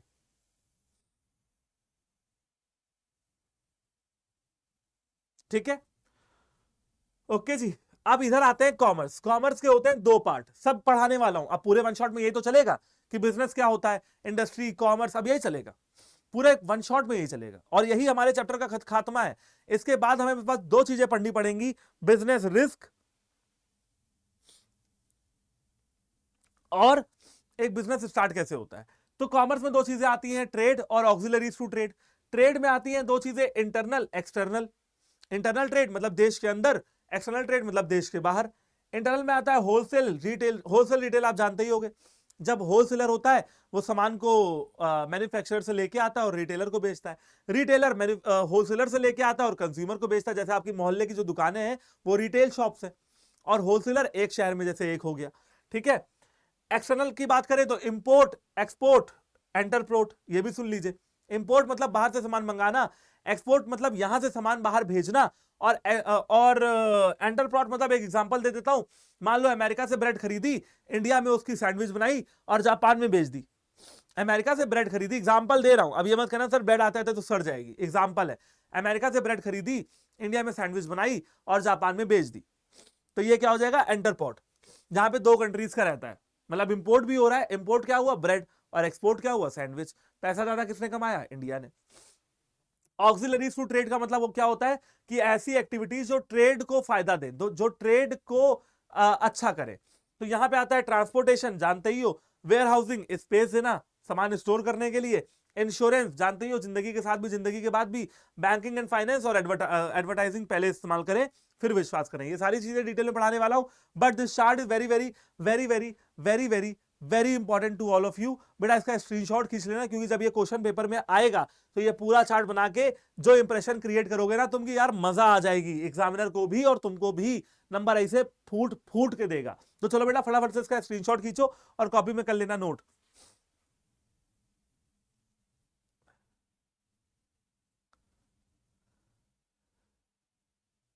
ठीक है, हो गया। चलो बात करते हैं सबसे पहले इंडस्ट्री की। इंडस्ट्री का काम होता है प्रोडक्शन करना या मटेरियल्स की प्रोसेसिंग करना, प्रोडक्शन करना या मटेरियल्स की प्रोसेसिंग करना। इंडस्ट्रीज आप जानते ही हो कैसी दिखती हैं, ठीक है। इंडस्ट्री में बेसिकली होता क्या है भाई, मैन्युफैक्चरिंग होती है। अब ये इंडस्ट्रीज कैसी दिखती हैं बेटा, कभी भी कानपुर हाईवे पे जाना, कानपुर में चमड़े की इंडस्ट्री से मतलब लेदर की और पार्ले जी की। अब एक जगह ऐसी आएगी जहां पे पार्ले जी की भी महक आ रही होगी और जहां पे लेदर मैन्युफैक्चरिंग की महक आ रही होगी। वो महक इतनी ज्यादा अच्छी होती है, इतनी ज्यादा अच्छी होती है कि आपको मन करेगा कि जल्दी से इस गली से या जल्दी से इस हाईवे से मैं निकलूं, ठीक है। वो बेटा आप सहन नहीं कर पाओगे, ऐसी महक होती है लेदर इंडस्ट्री की। तो लेदर इंडस्ट्री, ऐसी बहुत सारी इंडस्ट्रीज हैं जो अलग अलग देश मतलब अलग अलग पार्ट्स में है देश के। इंडस्ट्री का काम बेसिकली होता क्या है, प्रोडक्शन करना होता है। और कॉमर्स का काम क्या होता है, वो सारी एक्टिविटीज जहां पे गुड्स और सर्विसेज के एक्सचेंज की बात हो, इसे हम लोग कॉमर्स कहते हैं। Commerce include all those activities, business की बात नहीं कर रहा हूं मैं, कॉमर्स की बात कर रहा हूं, हिंदी में कहते हैं वाणिज्य। Commerce include all those activities which are necessary for facilitating the exchange of goods and services. सामान को खरीदने बेचने के लिए जितनी भी एक्टिविटीज की जरूरत पड़ती है, वो सारी एक्टिविटीज को हम क्या कहते हैं, कॉमर्स कहते हैं। वो बैंकिंग हो, इंश्योरेंस हो, कुछ भी हो, transportation, warehousing, everything comes under commerce. Okay, अब बात करते हैं इंडस्ट्री। ये कुछ चीजें हैं जरा पढ़ लेते हैं। इंडस्ट्री की बात करें तो industry refers to economic activities which are connected with conversion of resources into useful good. बेटा जैसे कॉटन है, तो कॉटन क्या है, रिसोर्स है। एक कॉटन एक रिसोर्स है और मैंने उससे शर्ट बना दी, तो वो कहां बन पाएगी, वो टेक्सटाइल इंडस्ट्री में बन पाएगी। अब कुछ इंडस्ट्री के नाम दिए हुए, जैसे इलेक्ट्रॉनिक इंडस्ट्री जो इलेक्ट्रॉनिक गुड्स बनाते हैं, cotton industry, cotton textile industry जो कॉटन से कपड़ा बनाते हैं, है ना। लिखा हुआ है टेक्सटाइल गुड्स फ्रॉम कॉटन। और बैंकिंग एंड इंश्योरेंस इंडस्ट्री जो बेसिकली बैंकिंग और इंश्योरेंस का काम करते हैं, ठीक है। अब सबसे पहला आता है बेटा आपके इंडस्ट्रीज के अंदर प्राइमरी इंडस्ट्रीज और सेकेंडरी इंडस्ट्री और टर्शरी इंडस्ट्री। तो फर्स्ट नंबर पे आता है प्राइमरी इंडस्ट्री। बेटा प्राइमरी इंडस्ट्री वो इंडस्ट्री होती है जो बेसिकली एग्रीकल्चर से रिलेटेड होती है, जैसा कि आप यहां पे देख सकते हो, जो extraction and production of natural resources. तो बेटा अब एक्सट्रैक्शन तो आप जानते हो, मिनरल्स का एक्सट्रैक्शन करना या फिर उनका प्रोडक्शन करना। जैसे कॉटन का प्रोडक्शन होता है, कॉफी का प्रोडक्शन होता है, टी का प्रोडक्शन होता है, ये आप देख रहे होगे, है ना। टी के प्रोडक्शन जहां पे होते हैं उनको चाय बागान भी कहा जाता है। And reproduction and development of living organisms. बेटा लिविंग ऑर्गेनिज्म जानते ही हो आप, कैटल फार्मिंग, गाय भैंस बछड़े गोट, इन सबको पालना, मुर्गा, है ना, मुर्गा पालन, बकरा पालन, बकरी पालन, जो भी चीजें हैं ये सब इसी में आती हैं। प्लांट्स, है ना बेटा, प्लांट्स भी इसी में कवर होते हैं, हर्बिसाइड जिनको कहते हैं, ठीक है। मतलब ऐसी औषधियां, आयुर्वेदिक प्लांट्स वगैरह, सबकी फार्मिंग प्राइमरी इंडस्ट्री में ही आती है। गेहूं, चावल, दाल, स्पाइसेस, सबकी फार्मिंग प्राइमरी इंडस्ट्री में आती है। प्राइमरी इंडस्ट्री का सबसे पहला पार्ट है, ए लिखा हुआ है ना, तो ए कम्स अंडर वन। ये देखो, A comes under one, primary industry चल रहा है। और प्राइमरी इंडस्ट्री के दो पार्ट्स हैं, सबसे पहला एक्सट्रैक्टिव और दूसरा जेनेटिक, फिर सेकेंडरी आ जाएगा। तो पहले एक्सट्रैक्टिव इंडस्ट्रीज के बारे में जानते हैं। बेटा ये इंडस्ट्रीज बेसिकली जमीन के नीचे से मिनरल्स को बाहर निकाल रही है, जमीन के नीचे से चीजों को एक्सट्रैक्ट कर रही है, रॉ मटेरियल्स को एक्सट्रैक्ट कर रही है। जैसे कि लिखा हुआ है, दिस इंडस्ट्रीज एक्सट्रैक्ट और draw products from natural sources. Natural sources से सामान निकालते हैं ये लोग, इनका एक ही काम होता है। आप जानते हो ये सारी चीजें आपने पिक्चरों वगैरह में देखी हुई है। जैसे एक पिक्चर है केजीएफ, कोलर गोल्ड फील्ड्स, जहां पे वो जमीन के नीचे से सोना निकालने का काम कर रहे हैं। समुद्र से मछलियां निकालना भी एक्सट्रैक्टिव इंडस्ट्री में ही आता है। ओके, इसमें क्या क्या चीजें आती हैं, farming, mining, lumbering, hunting and fishing operations, मतलब मछली पकड़ना वगैरह भी एक्सट्रैक्टिव इंडस्ट्रीज में ही आता है। फिर आते हैं genetic industry. Genetic industry basically relate करती है breeding of plant and animals, है ना, रिप्रोडक्शन, प्लांट्स और एनिमल्स का reproduction. Cattle breeding, cattle breeding आप जानते हो, है ना, ये सारी कैटल ब्रीडिंग में ही आता है। उसके अलावा पोल्ट्री फार्म्स, ये आप देख रहे होगे, ये चूजे हैं, चूजे समझ रहे हो, जो बड़े होके मुर्गे बन जाते हैं, ठीक है। फिश हैचरी, फिश पकड़ने का जो पूरा काम है, तो ये सारी चीजें जेनेटिक इंडस्ट्रीज में आती हैं। तो आपका एक था प्राइमरी इंडस्ट्री, प्राइमरी इंडस्ट्री के दो पार्ट से, एक था एक्सट्रैक्टिव, एक था जेनेटिक। अब आते हैं सेकेंडरी इंडस्ट्री पे। सेकेंडरी इंडस्ट्री बेसिकली इनका काम होता है कि रॉ मटेरियल को प्रोडक्ट में कन्वर्ट करना। मैंने आपको बताया कॉटन को शर्ट बनाने का काम कौन करेगा, सेकेंडरी इंडस्ट्री करेगी। जैसे कि यहां पे लिखा हुआ है एग्जांपल के तौर पे माइनिंग ऑफ आयरन ओर। बेटा आयरन ओर आपने जमीन से निकाला, उसकी माइनिंग की, ये प्राइमरी इंडस्ट्री है, is a primary industry. But manufacturing of steel, लेकिन उस आयरन ओर से स्टील बनाना, ये सेकेंडरी इंडस्ट्री है। समझ गए बेटा, माइनिंग करना, आपने आयरन ओर की माइनिंग की, ये प्राइमरी इंडस्ट्री है। लेकिन आपने उस आयरन ओर से स्टील बनाया, कहां बनाया, सेकेंडरी इंडस्ट्री में। समझ गए ना, basically conversion of raw material into useful goods. These are concerned with using materials which have been extracted at the primary sector. These industries possess such materials to produce goods for final consumption. लिखा है ना, primary sector में जो चीजें extract हुई हैं उनसे नया सामान बनाना, ये हो जाता है सेकेंडरी इंडस्ट्री में। सेकेंडरी इंडस्ट्री में सबसे पहला आता है मैन्युफैक्चरिंग इंडस्ट्री, जहां पे रॉ मटेरियल को बेसिकली कन्वर्ट करते हैं अच्छे अच्छे प्रोडक्ट में। यहाँ पे आप देख सकते हो रोबोट वगैरह, सारी इंडस्ट्रीज आपने टीवी वगैरह में देखी होंगी, कार को बना रहे हैं स्टील वगैरह से, तो ये सारी चीजें लिखा हुआ है। This industries are engaged in producing goods through processing of raw material. यहाँ पे गुड्स प्रोड्यूस हो रहे हैं, producing goods through processing of raw material. Raw material process करके हम गुड्स की मैन्युफैक्चरिंग कर रहे हैं। इसके अंदर चार तरीके की इंडस्ट्री आती है, मतलब कि सेकेंडरी इंडस्ट्री में पहला है मैन्युफैक्चरिंग इंडस्ट्री, और मैन्युफैक्चरिंग इंडस्ट्री के चार पार्ट है, एनालिटिकल, सिंथेटिकल, प्रोसेसिंग और असेंबलिंग। एनालिटिकल इंडस्ट्री का काम है एनालाइज करना एंड सेपरेट करना डिफरेंट डिफरेंट एलिमेंट्स, जैसे कि ऑयल रिफाइनरी के केस में। बेटा मैं आपको बताता हूं, जमीन से जो तेल निकलता है उसको हम लोग कहते हैं कच्चा तेल, यानी कि क्रूड ऑयल, और क्रूड ऑयल से ही अलग किया जाता है पेट्रोल, डीजल, केरोसिन, ग्रीस। समझ रहे हो, ठीक है। तो निकलता जमीन के नीचे से क्रूड ऑयल यानी कि कच्चा तेल ही है, ये सारी चीजें हम क्या कर लेते हैं, एक्सट्रैक्ट कर लेते हैं। एनालिटिकल इंडस्ट्री क्या करती है, एक सामान में से सारी चीजों को एनालाइज करके अलग कर लेती है, एक्सट्रैक्ट कर लेती है। सिंथेटिकल इंडस्ट्री क्या करती है, ये बहुत सारे प्रोडक्ट को एक बार में जोड़ती है ताकि एक नया प्रोडक्ट बन पाए, जैसे कि सीमेंट। सीमेंट जो बनती है बेटा, वो बहुत सारे प्रोडक्ट को एक साथ कंबाइन करके बनती है। प्रोसेसिंग इंडस्ट्री जो सामान को क्या करती है, प्रोसेस करती है, जिनको वेरियस स्टेजेस में जाना पड़ता है, जैसे कि शुगर। अब गन्ना आता है और शुगर बनता है, ये कहां बनता है, प्रोसेसिंग इंडस्ट्री में बनता है। असेंबलिंग इंडस्ट्री, जहां पे अलग अलग सामान को जोड़ के एक नया सामान बनाते हैं, असेंबल करके, जैसे कि बेटा टेलीविजन, जैसे कि कार, जैसे कि बेटा देखो टायर आया, कार बनने के लिए क्या होगा, पहले लोहा आएगा या स्टील आएगी, एक फ्रेम में ढलेगी, टायर लगेगा, एसी लगेगी। अब एसी तो वो कार कंपनी थोड़ा बना रही है बेटा, गाड़ी टाटा की है, टायर लगता है एमआरएफ का, सीएट का, समझ रहे हो। तो इनका काम क्या है, सिर्फ असेंबल करके गाड़ी बेचना है। अब आते हैं कंस्ट्रक्शन इंडस्ट्री पे। भाई सेकेंडरी इंडस्ट्री चल रहा है, पहला हो गया मैन्युफैक्चरिंग इंडस्ट्री, उसके चार पार्ट थे, और उसके अंदर का दूसरा पार्ट है कंस्ट्रक्शन इंडस्ट्री, जो कंस्ट्रक्शन करने का काम करती है, बिल्डिंग बनाती है, डैम बनाती है, ब्रिज बनाती है, रोड बनाती है, एज वेल एज टनल्स और कैनाल्स बनाती है। ये देखिए यहाँ पे बिल्डिंग बन रही है, यहाँ पे डैम, और यहाँ पे रोड बन रही है। ये सारी एक्टिविटीज कंस्ट्रक्शन इंडस्ट्री के अंदर आती है।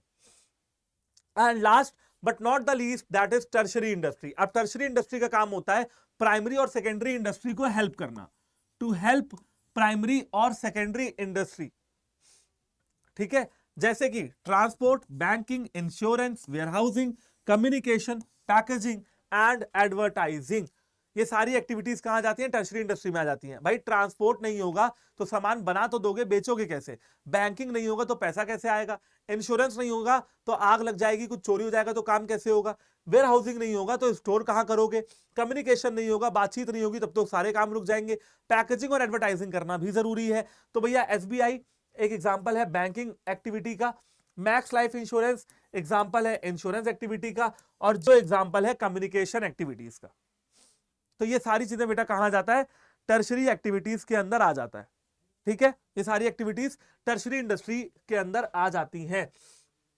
ओके, तो हमने पढ़ लिया ट्रेड। आपको याद होगा वो वाले चार्ट के बारे में जो हमने यहां पे डिस्कस किया था। यहां पे देखते हैं एक बार और, चार्ट पे एक बार और नजर मार लेते हैं। बेटा ये बिजनेस वाला चार्ट था। इंडस्ट्री में हमने पूरा पोर्शन कवर कर लिया, primary, secondary, tertiary, extractive, genetic, manufacturing, construction, analytical, synthetical, processing, assembling, ये सारी चीजें हम कवर कर चुके हैं। अब हम आ रहे हैं कॉमर्स की तरफ, ट्रेड और ऑक्सिलरीज टू ट्रेड के बारे में और अधिक जानकारी लेने के लिए। तो चलिए कॉमर्स पे आके रुक जाएंगे यहाँ पे।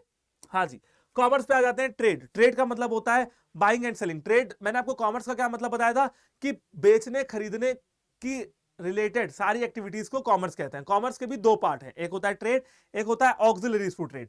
सिर्फ बेचना और खरीदना ट्रेड के अंदर आता है, लेकिन बेचने और खरीदने के लिए जो चीजें हेल्प करती हैं वो ऑक्सिलरीज टू ट्रेड के अंदर आती हैं।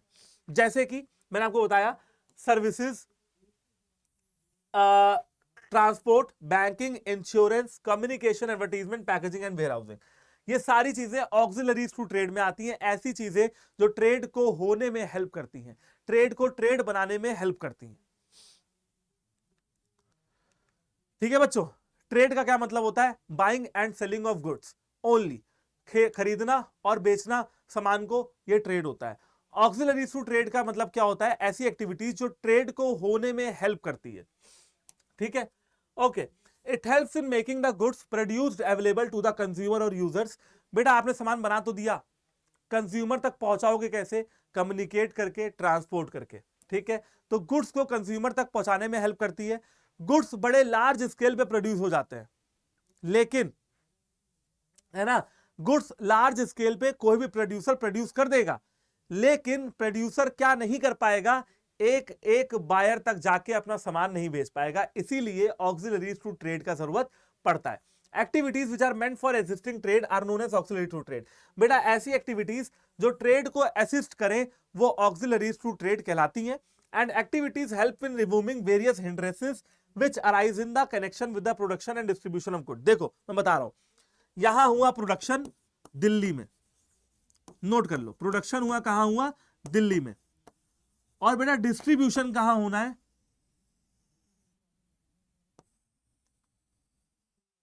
डिस्ट्रीब्यूशन होना है मान लो मुंबई में।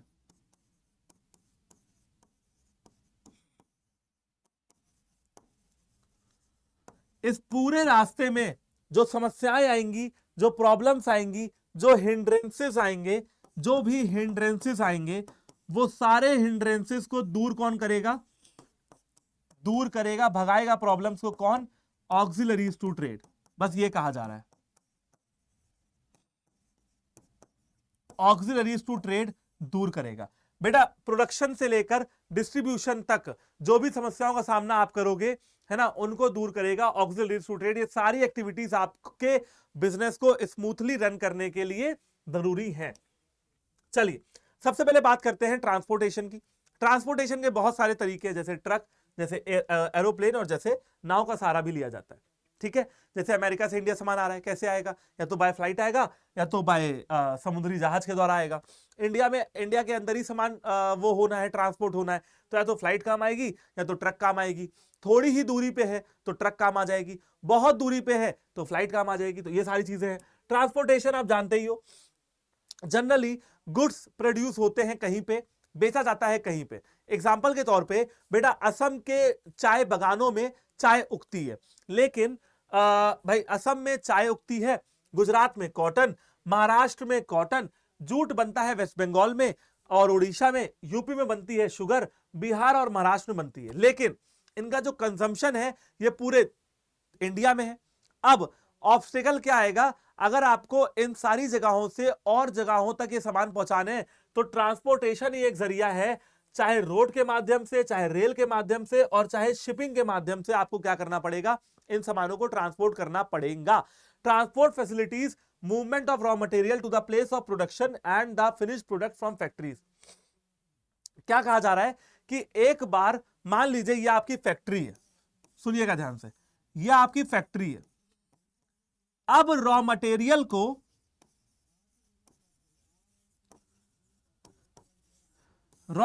को फैक्ट्री तक लाने का काम ट्रांसपोर्ट करेगा, रॉ मटेरियल को फैक्ट्री तक लाने का काम ट्रांसपोर्ट करेगा, और फैक्ट्री से कंज्यूमर तक पहुंचाने का काम ट्रांसपोर्ट करेगा। तो दोनों ही सूरतों में ट्रांसपोर्ट काम आएगा, वही लास्ट लाइन में लिखा हुआ है, आप पढ़ के देखिएगा। Transport facilitates movement of raw material to the place of production, मतलब रॉ मटेरियल फैक्ट्री तक जाए, प्लेस ऑफ प्रोडक्शन तक जाए, एंड द फिनिश्ड प्रोडक्ट, अब जो सामान बन चुका है वो जाए प्लेस ऑफ कंजम्पशन तक, मतलब जहां कंज्यूमर बैठा हुआ है कंज्यूम करने के लिए। ओके, अब बात करते हैं किसकी, बात करते हैं फाइनेंस और बैंकिंग की। भाई आपको कोई भी एक्टिविटी करनी है, आपको पैसों की जरूरत पड़ेगी, तो बैंकिंग एंड फाइनेंस की जरूरत पड़ेगी, याद आ जाएगी आपको। बैंकिंग हेल्प करती है बिजनेस एक्टिविटीज को, फाइनेंस की दिक्कत ना आए। किसकी दिक्कत ना आए, फाइनेंस की दिक्कत ना आए। जनरली बैंक क्या करते हैं, पैसा आपको उधार देते हैं और आप उसको बिजनेस में लगाते हो, है ना। बहुत सारी overdraft facilities, cash credit facilities, loans वगैरह एंड एडवांसेस वगैरह बैंकों के द्वारा किए जाते हैं। अगर आप फॉरेन ट्रेड की बात करो, अगर आपको इंडिया से अमेरिका में कोई सामान खरीदना बेचना है, वहां पे भी बैंक आपका हेल्प करते हैं। Commercial bank helps exporters in collecting money from importer. हम एक्सपोर्टर हैं, हम अमेरिका सामान बेच रहे हैं, अब कमर्शियल बैंक हमारे लिए हेल्प करेंगी कि इंपोर्टर की जेब से पैसा निकलवा के हमको दें। Commercial bank also helps promoters of companies to raise capital from the public. और बेटा ये कमर्शियल बैंक जो है, ये कंपनी के प्रमोटर, मतलब जो कंपनी को शुरू कर रहे हैं, इनकी हेल्प करते हैं पब्लिक से पैसा उठाने में। चलिए नेक्स्ट सर्विसेज पे देखते हैं, ये सब हम क्या पढ़ रहे हैं, हम लोग पढ़ रहे हैं ऑक्सिलरीज टू ट्रेड। वो चार्ट याद है ना अभी जो दिखाया था, ट्रेड में क्या क्या चीजें आती हैं, ट्रांसपोर्टेशन पढ़ा, बैंकिंग एंड फाइनेंस पढ़ा, अब हम लोग इंश्योरेंस के बारे में पढ़ना जा रहे हैं। बेटा इंश्योरेंस होता क्या, जरा एक बार ध्यान से देखिएगा। इंश्योरेंस मतलब क्या होता है, जैसे मान लीजिए कि आपके बिजनेस में खुदा ना खास्ता आपने कभी बिजनेस स्टार्ट किया और उसमें भगवान ना करे कि आग लग जाती है। अब आग लगेगी तो बहुत नुकसान होगा। अगर आपने इंश्योरेंस कराया होगा तो जले हुए सामान की जितनी भी वैल्यू होगी वो आपको इंश्योरेंस कंपनी वापस कर देगी। मरीन इंश्योरेंस की बात करें तो आप जहाज पे सामान मंगा रहे हो अमेरिका से इंडिया, जहाज भगवान ना करे डूब जाए, उस केस में जो नुकसान होगा उसका पैसा कौन देगा, इंश्योरेंस कंपनी देगी। फायर इंश्योरेंस, मरीन इंश्योरेंस तो दूर की बात है। चलिए हम अपनी जिंदगी को कवर करने की बात करते हैं। लाइफ इंश्योरेंस का नाम आपने जरूर सुना होगा, LIC का नाम आपने जरूर सुना होगा, जिसमें कहते हैं जिंदगी के साथ भी जिंदगी के बाद भी। अक्षय कुमार भी आपको टीवी में आते हुए दिख जाएंगे यमराज बनके, कहते हैं अभी पॉलिसी बाजार से पॉलिसी खरीदिए, नहीं तो आपके जाने के बाद आपके परिवार वालों का क्या होगा।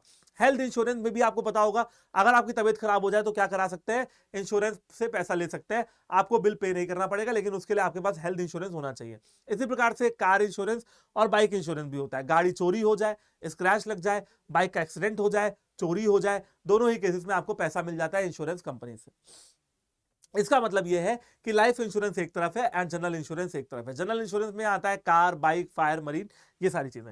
और इंश्योरेंस का काम क्या होता है, इंश्योरेंस का काम बेसिकली होता है आपको रिस्क प्रूफ बनाना। आप किसी भी ऐसी चीज का इंश्योरेंस करा सकते हो जो आपकी लाइफ में वैल्यूएबल हो। अगर आपने आईफोन खरीदा है और आईफोन आपके लिए बहुत वैल्यूएबल है, करा लो इंश्योरेंस, हो जाएगा, हो जाएगा। कोई ना कोई कंपनी होगी जो आईफोन का इंश्योरेंस करती होगी। तो बहुत सारे रिस्क है, factory, building, machinery, furniture etcetera must be protected against fire, theft and other risk. बेटा जो हमारी फैक्ट्री की बिल्डिंग है, जो मशीनरी है, जो फर्नीचर है, उसको आपको प्रोटेक्ट करना चाहिए आग लगने के डर से, चोरी हो जाने के डर से, सबके डर से, है ना। या आपका कोई सामान अगर ट्रांजिट में है, अगर रास्ते में है, तो आपको उसका इंश्योरेंस करा लेना चाहिए। अगर वो डैमेज हो जाए या खो जाए तो भी आपको पैसा मिल जाएगा। आपको अपने एम्प्लॉइज का इंश्योरेंस भी कराना चाहिए। मान लो आपकी खुद की कंपनी है तो आपको अपने फैक्ट्री के बिल्डिंग को, मशीनरी को, फर्नीचर को कराना है, आपको कोई ऐसे सामान को कराना है जो ट्रांजिट में है, या फिर आपको अपने एम्प्लॉइज का इंश्योरेंस कराना है ना, क्योंकि आपके जो एम्प्लॉइज हैं वो भैया बहुत मेहनत से काम कर रहे हैं, और कुछ वर्कर्स ऐसे होंगे जो बड़ी बड़ी मशीन्स के साथ काम करते होंगे और उनके साथ एक्सीडेंट का रिस्क और ऑक्यूपेशनल हजार्ड का रिस्क हमेशा बना रहता होगा। अब जो लोग माइनिंग करते हैं उनके लंग में वही काला धुआं भर जाता है। तो उन सारे रिस्कों से बचने के लिए इंश्योरेंस करा लो। और आप क्या कर सकते हैं, नॉमिनल प्रीमियम, अब जैसे ये लोग कहते हैं भैया पॉलिसी बाजार वाले कि 1 करोड़ तक का इंश्योरेंस पाए, 450 रुपए से शुरू है। 1 करोड़ का इंश्योरेंस 450 रुपए, मतलब अगर आपकी जान को कुछ होता है, भगवान आपको बुला लेता है, तो आपके घर वालों को 1 करोड़ रुपए मिलेगा, लेकिन उसके लिए आपको हर महीने 450 रुपए के करीब देने पड़ेंगे। ठीक है, तो आपको नॉर्मल प्रीमियम पे करना है, और आपका जो भी लॉस या डैमेज है ना, वो इंश्योरेंस कंपनी से रिकवर किया जा सकता है। मान लीजिए कि आपकी उसमें कंपनी में आग लगी, ठीक है, मैं कुछ कुछ आग बना देता हूं, आपकी कंपनी में आग लगी, बहुत ज्यादा आग लगी हुई है, एकदम जल गया, सब खाक हो गया, और 1 करोड़ का सामान जला। मान लीजिए कि आपकी पॉलिसी 2 करोड़ तक के लॉस को कवर करती थी, 2 करोड़ के लॉस को, तो आपको 1 करोड़ रुपए मिल जाएगा। आपकी पॉलिसी अगर 50 लाख तक के लॉस को कवर करती थी, तो आपको सिर्फ और सिर्फ 50 लाख मिलेगा, बाकी 50 लाख नहीं मिलेगा, क्योंकि आपने उतनी अच्छी पॉलिसी खरीदी ही नहीं। अगर लाइफ इंश्योरेंस की बात करें तो ये पहले से डिसाइड होता है, क्योंकि लाइफ की तो कोई कीमत है नहीं, है ना भैया। मैं कहूं कि मेरे मरने के बाद मेरी लाइफ की कीमत होगी 100 करोड़ रुपए, कंपनी पागल थोड़ा 100 करोड़ दे देगी मेरे घर वालों को, जितने की मैं डिसाइड करूंगा उतने ही देगी, जैसे 1 करोड़, 2 करोड़, 50 लाख, 60 लाख, इतना।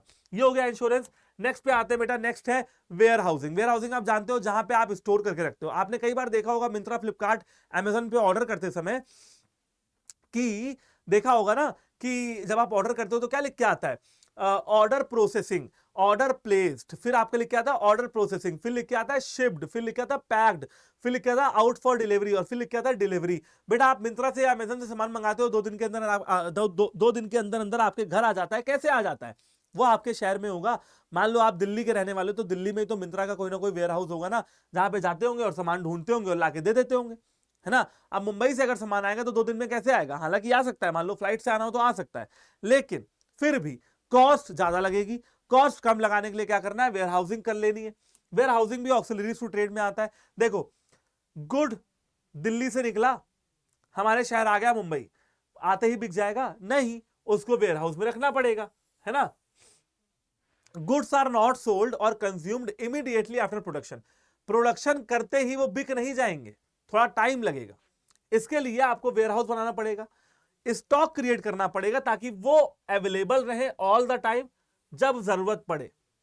Where housing helps business firms to overcome the problem of storage, और वेयर हाउसिंग हमारी स्टोरेज की प्रॉब्लम को सॉल्व करता है। और जब कभी भी सामान खरीदने की जरूरत पड़े तो हम अपने वेयर हाउस में जा सकते हैं, सामान लाए और आगे कंज्यूमर को या कस्टमर को बेच दिया। नेक्स्ट एक्टिविटी क्या है, नेक्स्ट एक्टिविटी है बहुत ज्यादा इंपॉर्टेंट, एडवर्टाइजिंग। एडवर्टाइजिंग और पब्लिक रिलेशन के बारे में तो बेटा आप जानते ही होंगे। एडवर्टाइजिंग, ऐड आपने हजारों ऐड देख रखे हैं, मैंने कुछ शॉर्ट्स बनाए हुए हैं, इसी चैनल पे हैं, कॉमर्स अड्डा 24/7 के ही शॉर्ट्स हैं, जहां पे मैंने आपको फेयर लवली के एडवर्टाइजमेंट, स्टारबक्स के एडवर्टाइजमेंट, एप्पल के एडवर्टाइजमेंट, ये सारे एडवर्टाइजमेंट के बारे में बताया। एक और एडवर्टाइजमेंट आपने काफी फेमस है, सुना होगा, घड़ी डिटर्जेंट, पहले इस्तेमाल करें फिर विश्वास करें। वो क्या कह रहे हैं कि भैया पहले घड़ी डिटर्जेंट लेके जाके देखो, तो पहले इस्तेमाल करके देख लो, अगर अच्छा लगे तो विश्वास करना, आगे कंटिन्यूअस परचेज करना, नहीं तो मत करना। ये क्या एक तरह का एडवर्टीजमेंट है। अब हमारे कानों में इतना ज्यादा बचाया जा चुका है कि 24 घंटे यही बच रहा था, पहले इस्तेमाल करें फिर विश्वास करें, पहले इस्तेमाल करें फिर विश्वास करें, है ना। आंख बंद करके भी अगर आप कुछ भी ना याद हो, यादाश्त भी खो जाए, तो एक चीज जरूर बोल दोगे, पहले इस्तेमाल करें फिर विश्वास करें। क्यों, क्योंकि इतना ज्यादा इस एड को आपको दिखाया गया।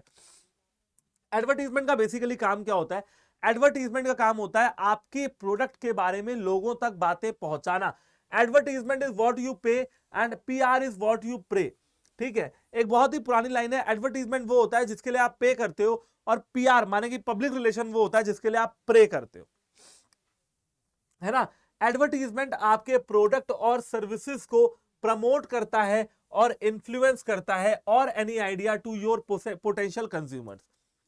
सेल को प्रमोट करने के लिए, for promoting sales, information is made available through advertisement and publicity tools.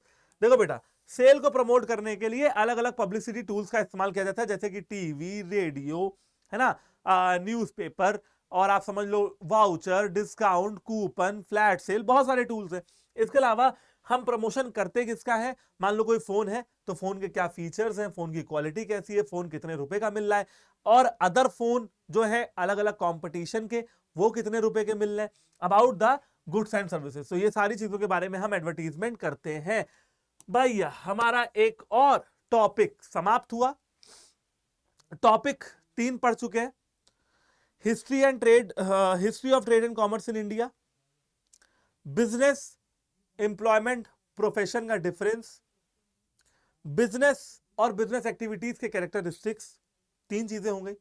चौथी चीज ट्रेड एंड कॉमर्स, ट्रेड में इंडस्ट्रीज, कॉमर्स में trade and auxiliaries to trade. आप पढ़ने वाले हैं बिजनेस का ऑब्जेक्टिव क्या होता है। तो जरा देख लेते हैं भाई क्या क्या चीजें इसमें है। ऑब्जेक्टिव है बिजनेस का, उसके बाद बिजनेस रिस्क है, ठीक है, अभी तो और चलेगा, रिस्क के बारे में है, फिर ओके जी बहुत कुछ है अभी तो पढ़ने के लिए।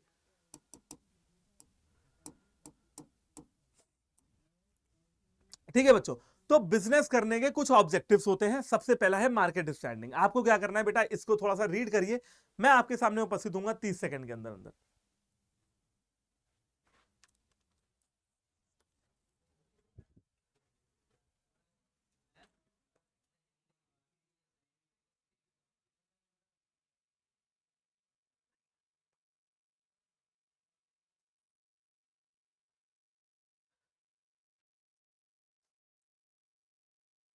हाँ बच्चों, तो यार देखो, एक बिजनेस करते समय एक बिजनेसमैन का सबसे अच्छा सबसे जरूरी ऑब्जेक्टिव क्या होगा। तुम एक बात बताओ, जब कोई बच्चा पैदा होगा या बच्चा पैदा होके बड़ा भी हो गया, जैसे कि आपका सबसे पहला ऑब्जेक्टिव क्या है। कहोगे सर मेरा सबसे पहला ऑब्जेक्टिव है मैं बहुत अच्छा इंसान बन जाऊं, ठीक है, बहुत बड़ा इंसान बन जाऊं, बहुत पैसे कमा लूं। लेकिन बेटा नहीं है ऐसा। सबसे पहला ऑब्जेक्टिव पता है क्या है? अभी 10 सेकंड सांस रोक के देखो, पता लग जाएगा। जीना, जीना, सर्वाइवल, हम जिंदा रहें। हर काम इसी के लिए तो कर रहे हैं भाई। कमा क्यों रहे हैं, पढ़ क्यों रहे हैं, ताकि खाना खाएं, ऐशो आराम की जिंदगी बीते, हमारी, जिंदा रहें। तो किसी भी इंसान के लिए, बिजनेस के लिए सबसे इंपॉर्टेंट है सर्वाइवल। सर्वाइव कर गए, अब कोशिश करेंगे पैसा कमाएं, मतलब प्रॉफिट, बिजनेस भी और इंसान भी। पैसा भी कमा लिया, खाने पीने का जुगाड़ भी हो गया, अब चाहिए गुच्ची के शूज, ठीक है, मस्त A class life, king size bed, ठीक है, चलने के लिए बढ़िया बढ़िया चकाचक गाड़ी हो, है ना, पैसा जेब में इतना हो कि मॉल जाऊं तो पलट के एमआरपी वाला टैग ना पढ़ूं। तो वो क्या है? वो है ग्रोथ, चाहे एक बिजनेस के लिए चाहे एक इंसान के लिए। सबसे पहला एक बिजनेस का ऑब्जेक्टिव क्या होगा कि वो मार्केट में लंबे समय तक स्टैंड करे, मार्केट में लंबे समय तक रहे, अपने कॉम्पिटिटर्स की जगह पे। कहने का क्या मतलब है, कोई भी बिजनेसमैन बिजनेस शुरू करता है तो ये सोच के तो नहीं करता ना कि दो महीने में खत्म हो जाऊंगा।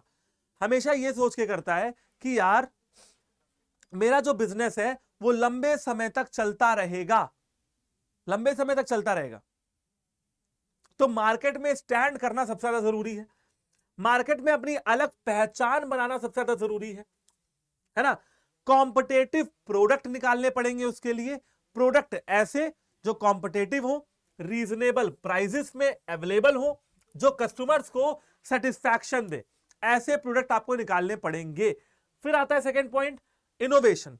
एक बिजनेस को हमेशा नए नए आइडियाज के ऊपर काम करना चाहिए, इनोवेशन करना चाहिए, अपने पुराने प्रोडक्ट में मॉडिफिकेशन भी करते रहना चाहिए। जैसे आईफोन करता है, हर साल एक नया आईफोन का लॉन्चिंग कर देता है, आईफोन 9, 10, 11, 12, 13, 14 प्रो मैक्स। क्या कर रहा है? पुराने फोन में मॉडिफिकेशन कर रहा है। Modification in the existing product, उसको भी हम इनोवेशन ही कहते हैं। तो इनोवेशन चाहे तो प्रोडक्ट में कर दो, चाहे तो इनोवेशन स्किल्स और एक्टिविटीज में कर दो, कहीं ना कहीं तो इनोवेशन करना ही पड़ेगा, कहीं ना कहीं तो इनोवेशन करना ही पड़ेगा। ठीक है बेटा, तो ये हो गया आपका इनोवेशन। चलिए अब आते हैं प्रोडक्टिविटी। एक बिजनेसमैन का हमेशा एक ऑब्जेक्टिव होना चाहिए कि वो जो है प्रोडक्टिव रहे, मतलब कम समय में ज्यादा काम कर सके, वैल्यू क्रिएट कर सके, कुछ ऐसा बनाए जो समाज के लिए इंपॉर्टेंट हो और वैल्यू क्रिएट करे। Productivity is ascertain by the comparing the value of output with the value of input. बेटा हमने कितना लगाया और कितना मिला। हम कहते हैं हमने 10 रुपए लगाया और 100 रुपए मिला, तो 90 रुपए का क्या हो गया? फायदा हो गया। तो इसका मतलब प्रोडक्टिविटी हमारी हाई है। हमने 10 रुपए लगाया और 11 रुपए मिला, 1 रुपए का फायदा हुआ, मतलब प्रोडक्टिविटी है लेकिन लो है। अब प्रोडक्टिविटी को इंश्योर करना पड़ेगा, एफिशिएंट होना पड़ेगा। In order to ensure continuous survival and progress, every enterprise must aim at greater productivity. Survival चाहिए, ग्रोथ चाहिए, प्रोडक्टिविटी निकाल के दो, कम समय में ज्यादा काम करके दिखाओ, मार्केट में स्टैंड करके दिखाओ, कुछ अच्छा करके दिखाओ। ठीक, चलो, फिजिकल एंड फाइनेंशियल रिसोर्सेज। एक बिजनेस के लिए फिजिकल रिसोर्सेज जैसे कि एसेट्स, जैसे कि प्लांट, मशीनरी, ऑफिस बहुत जरूरी है। फाइनेंशियल रिसोर्स जैसे कि पैसा बहुत जरूरी है सामान को प्रोड्यूस करने के लिए, सप्लाई करने के लिए। तो एक बिजनेस का ऑब्जेक्टिव होना चाहिए कि उसके बिजनेस में हर समय फिजिकल फाइनेंशियल रिसोर्स अवेलेबल रहे ताकि बिजनेस एक्टिविटीज प्रॉपर तरीके से चलती रहे। The business enterprise must aim at acquiring these resources according to their requirement. एक बिजनेस एंटरप्राइज का हमेशा एक ऑब्जेक्टिव होना चाहिए कि वो अपने रिक्वायरमेंट के हिसाब से फिजिकल और फाइनेंशियल रिसोर्सेज को लेकर अपने बिजनेस में आए। ओके जी, अब बात करते हैं अर्निंग प्रॉफिट। एक बिजनेस का सबसे अच्छा ऑब्जेक्टिव क्या है, सबसे प्यारा ऑब्जेक्टिव क्या है? मजा कब आएगी बिजनेस करने में? जब पैसा कमाओगे यार, सीधी सी बात है। तो one of the objective of business is to earn profit. Simple सी बात है, पैसा कमाना। प्रॉफिटेबिलिटी का मतलब होता है कि हमने कितनी कैपिटल लगाई तो कितना पैसा निकला। For every business must earn a reasonable profit. एक बिजनेस को हमेशा ही रीजनेबल प्रॉफिट अर्न करना चाहिए, तभी तो वो ग्रोथ कर पाएंगे, तभी तो वो मार्केट में जिंदा रह पाएंगे।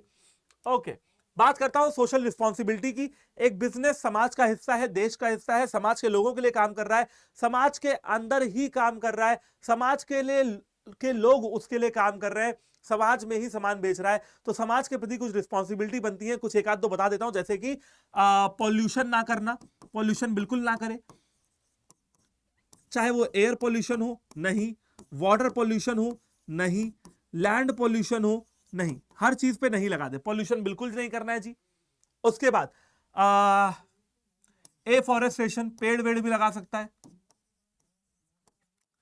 चिल्ड्रन एजुकेशन पे कुछ खर्च कर सकता है, ठीक है। तो ये सारे काम कर सकता है एक बिजनेस एंटरप्राइज, ये उसकी सोशल रिस्पॉन्सिबिलिटी होती है। सबसे बढ़िया सोशल रिस्पॉन्सिबिलिटी क्या है कि गुड प्रोडक्ट बेचे, अच्छा प्रोडक्ट बेचे, खराब प्रोडक्ट ना बेचे, good product at reasonable prices, और पैसा यानी कि प्राइस बिल्कुल सही लगाए, उसमें कोई धोखाधड़ी ना करे, ठीक है। चलो, अब बात करते हैं भैया, ये फोटो देख के तो समझ में आ ही गया होगा कि अगला टॉपिक हमारा क्या है। रिस्क है अगला टॉपिक।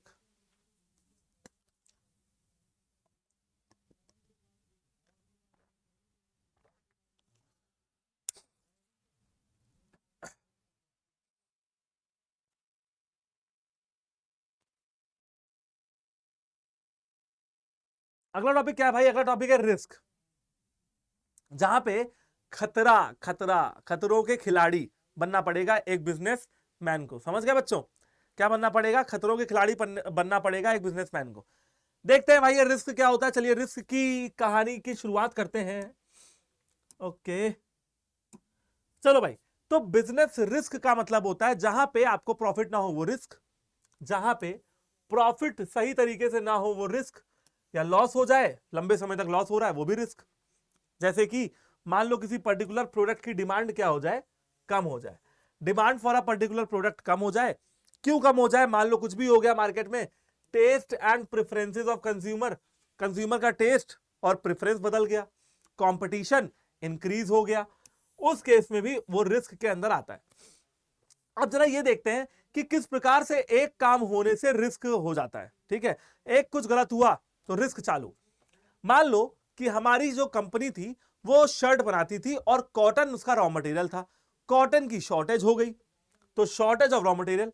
अब रॉ मटेरियल हमको मिल नहीं रहा है, रॉ मटेरियल जब शॉर्टेज में रहेगा तो प्राइस उसका ज्यादा हो जाएगा, प्राइस ज्यादा हो जाएगा तो हमें प्रोड्यूस करने के लिए, शर्ट प्रोड्यूस करने के लिए महंगे दामों में कॉटन खरीदनी पड़ेगी, तो कॉस्ट ऑफ प्रोडक्शन भी ज्यादा हो जाएगा। और अगर कॉस्ट ऑफ प्रोडक्शन ज्यादा हो जाएगा तो हमारे प्रॉफिट ऑटोमेटिक कम हो जाएंगे। अब ऐसा तो है नहीं कि मैं 500 की शर्ट 1000 में बेचूंगा तो बिकी जाएगी, हो सकता है ना बिके, लोग ना खरीदे, तो प्रॉफिट कम हो जाएगा। तो ये होता है भैया बिजनेस रिस्क। दो तरीके के रिस्क होते हैं, स्पेकुलेटिव रिस्क और प्योर रिस्क। स्पेकुलेटिव रिस्क का मतलब होता है कि या तो प्रॉफिट होगा और या तो रिस्क लॉस हो जाएगा। आपने कोई खतरा मोल लिया, या तो पास या तो फेल। और प्योर रिस्क में क्या होता है, या तो फेल होगे, ठीक है, और या तो फेल नहीं होंगे। सर ये कैसी बात कर रहे हो, कंफ्यूज कर रहे हो?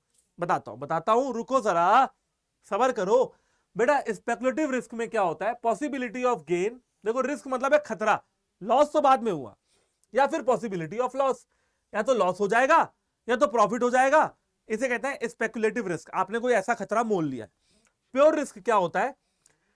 पॉसिबिलिटी ऑफ लॉस और नो लॉस। या तो लॉस हुआ या तो लॉस नहीं हुआ, लेकिन गेन नहीं होगा, प्रॉफिट नहीं होगा। यहां पे प्रॉफिट हो रहा था, यहां पे ऐसा नहीं होगा, या तो लॉस होगा या तो लॉस नहीं होगा, प्रॉफिट तो हो ही नहीं सकता। यहां पे या तो लॉस होगा या तो लॉस नहीं होगा। The chance of fire, theft और स्ट्राइक। मान लो आपकी दुकान में आग लगे और कुछ भी ना चले, तो लॉस नहीं हुआ।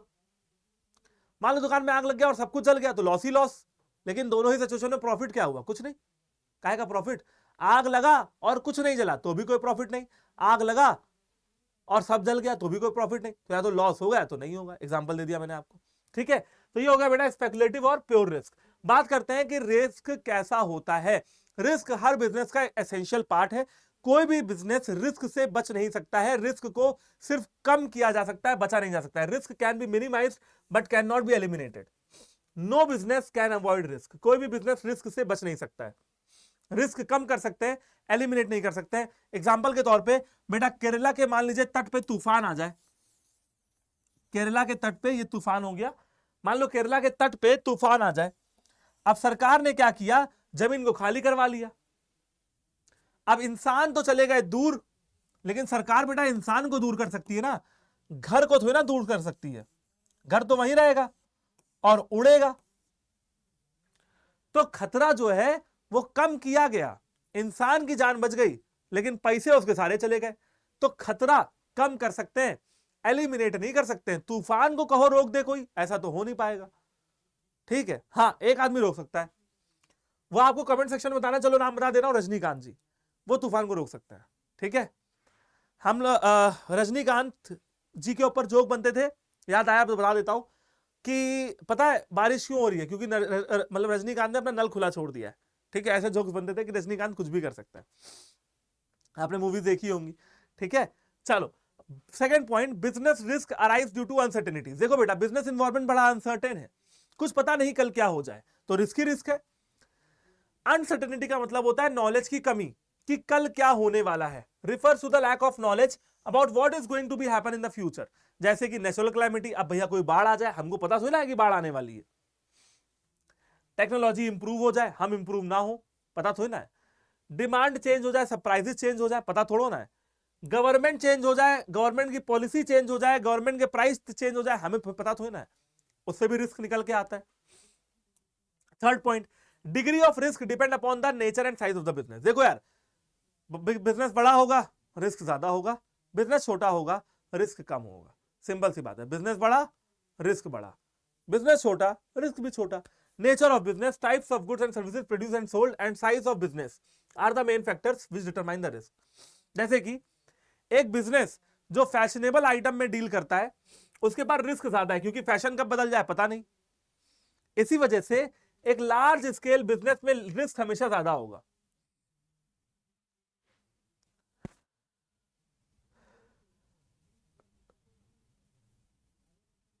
ठीक है बच्चों, ओके।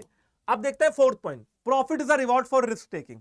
रिस्क लोगे तो प्रॉफिट होगा, रिस्क है तो रिस्क है, ठीक है। नो रिस्क नो गेन, ये आपने सुना ही होगा। खतरा नहीं तो गेन नहीं, खतरा उठाओगे तो गेन भी हो सकता है, लॉस भी हो सकता है। Greater the risk higher the chance of profit. जितना ज्यादा रिस्क होगा उतना ज्यादा प्रॉफिट होगा, सिंपल सी बात है, ठीक है। अब जानेंगे बच्चों की रिस्क के कॉजेज क्या है, रिस्क होता क्या है, खतरा क्या होता है। सबसे पहले तो नेचुरल कॉज। अब मान लो तुम अपना बिजनेस भला चंगा कर रहे थे, भला चंगा कर रहे थे, कोई दिक्कत नहीं थी, लेकिन भैया फ्लड आ गई, अर्थक्वेक आ गया, बिजली चमक गई, बारिश हो गई, बीमारियां फैल गई, प्रॉपर्टी और इनकम आपके खतरे में आ गई, नेचुरल कैलेमिटी आ गई, जिनके ऊपर आपका बड़ा कम कंट्रोल है। अब नेचुरल कॉज के ऊपर इंसान का कंट्रोल है क्या? जरा तनिको नहीं है, तनिको। फिर बात करते हैं ह्यूमन कॉज।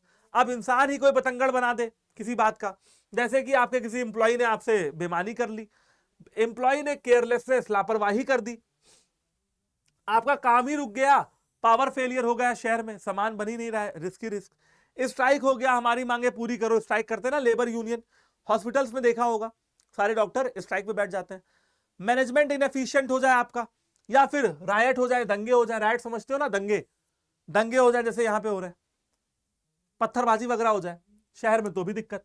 इकोनॉमिक कॉजेस की बात की जाए तो भैया सरकार बदली, सरकार ने बदले इकोनॉमी के रूल।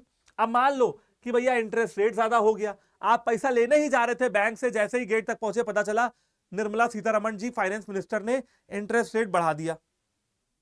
आप जैसे ही जा रहे थे पता चला कि निर्मला सीतारमण जी ने इंटरेस्ट रेट ही बढ़ा डाला।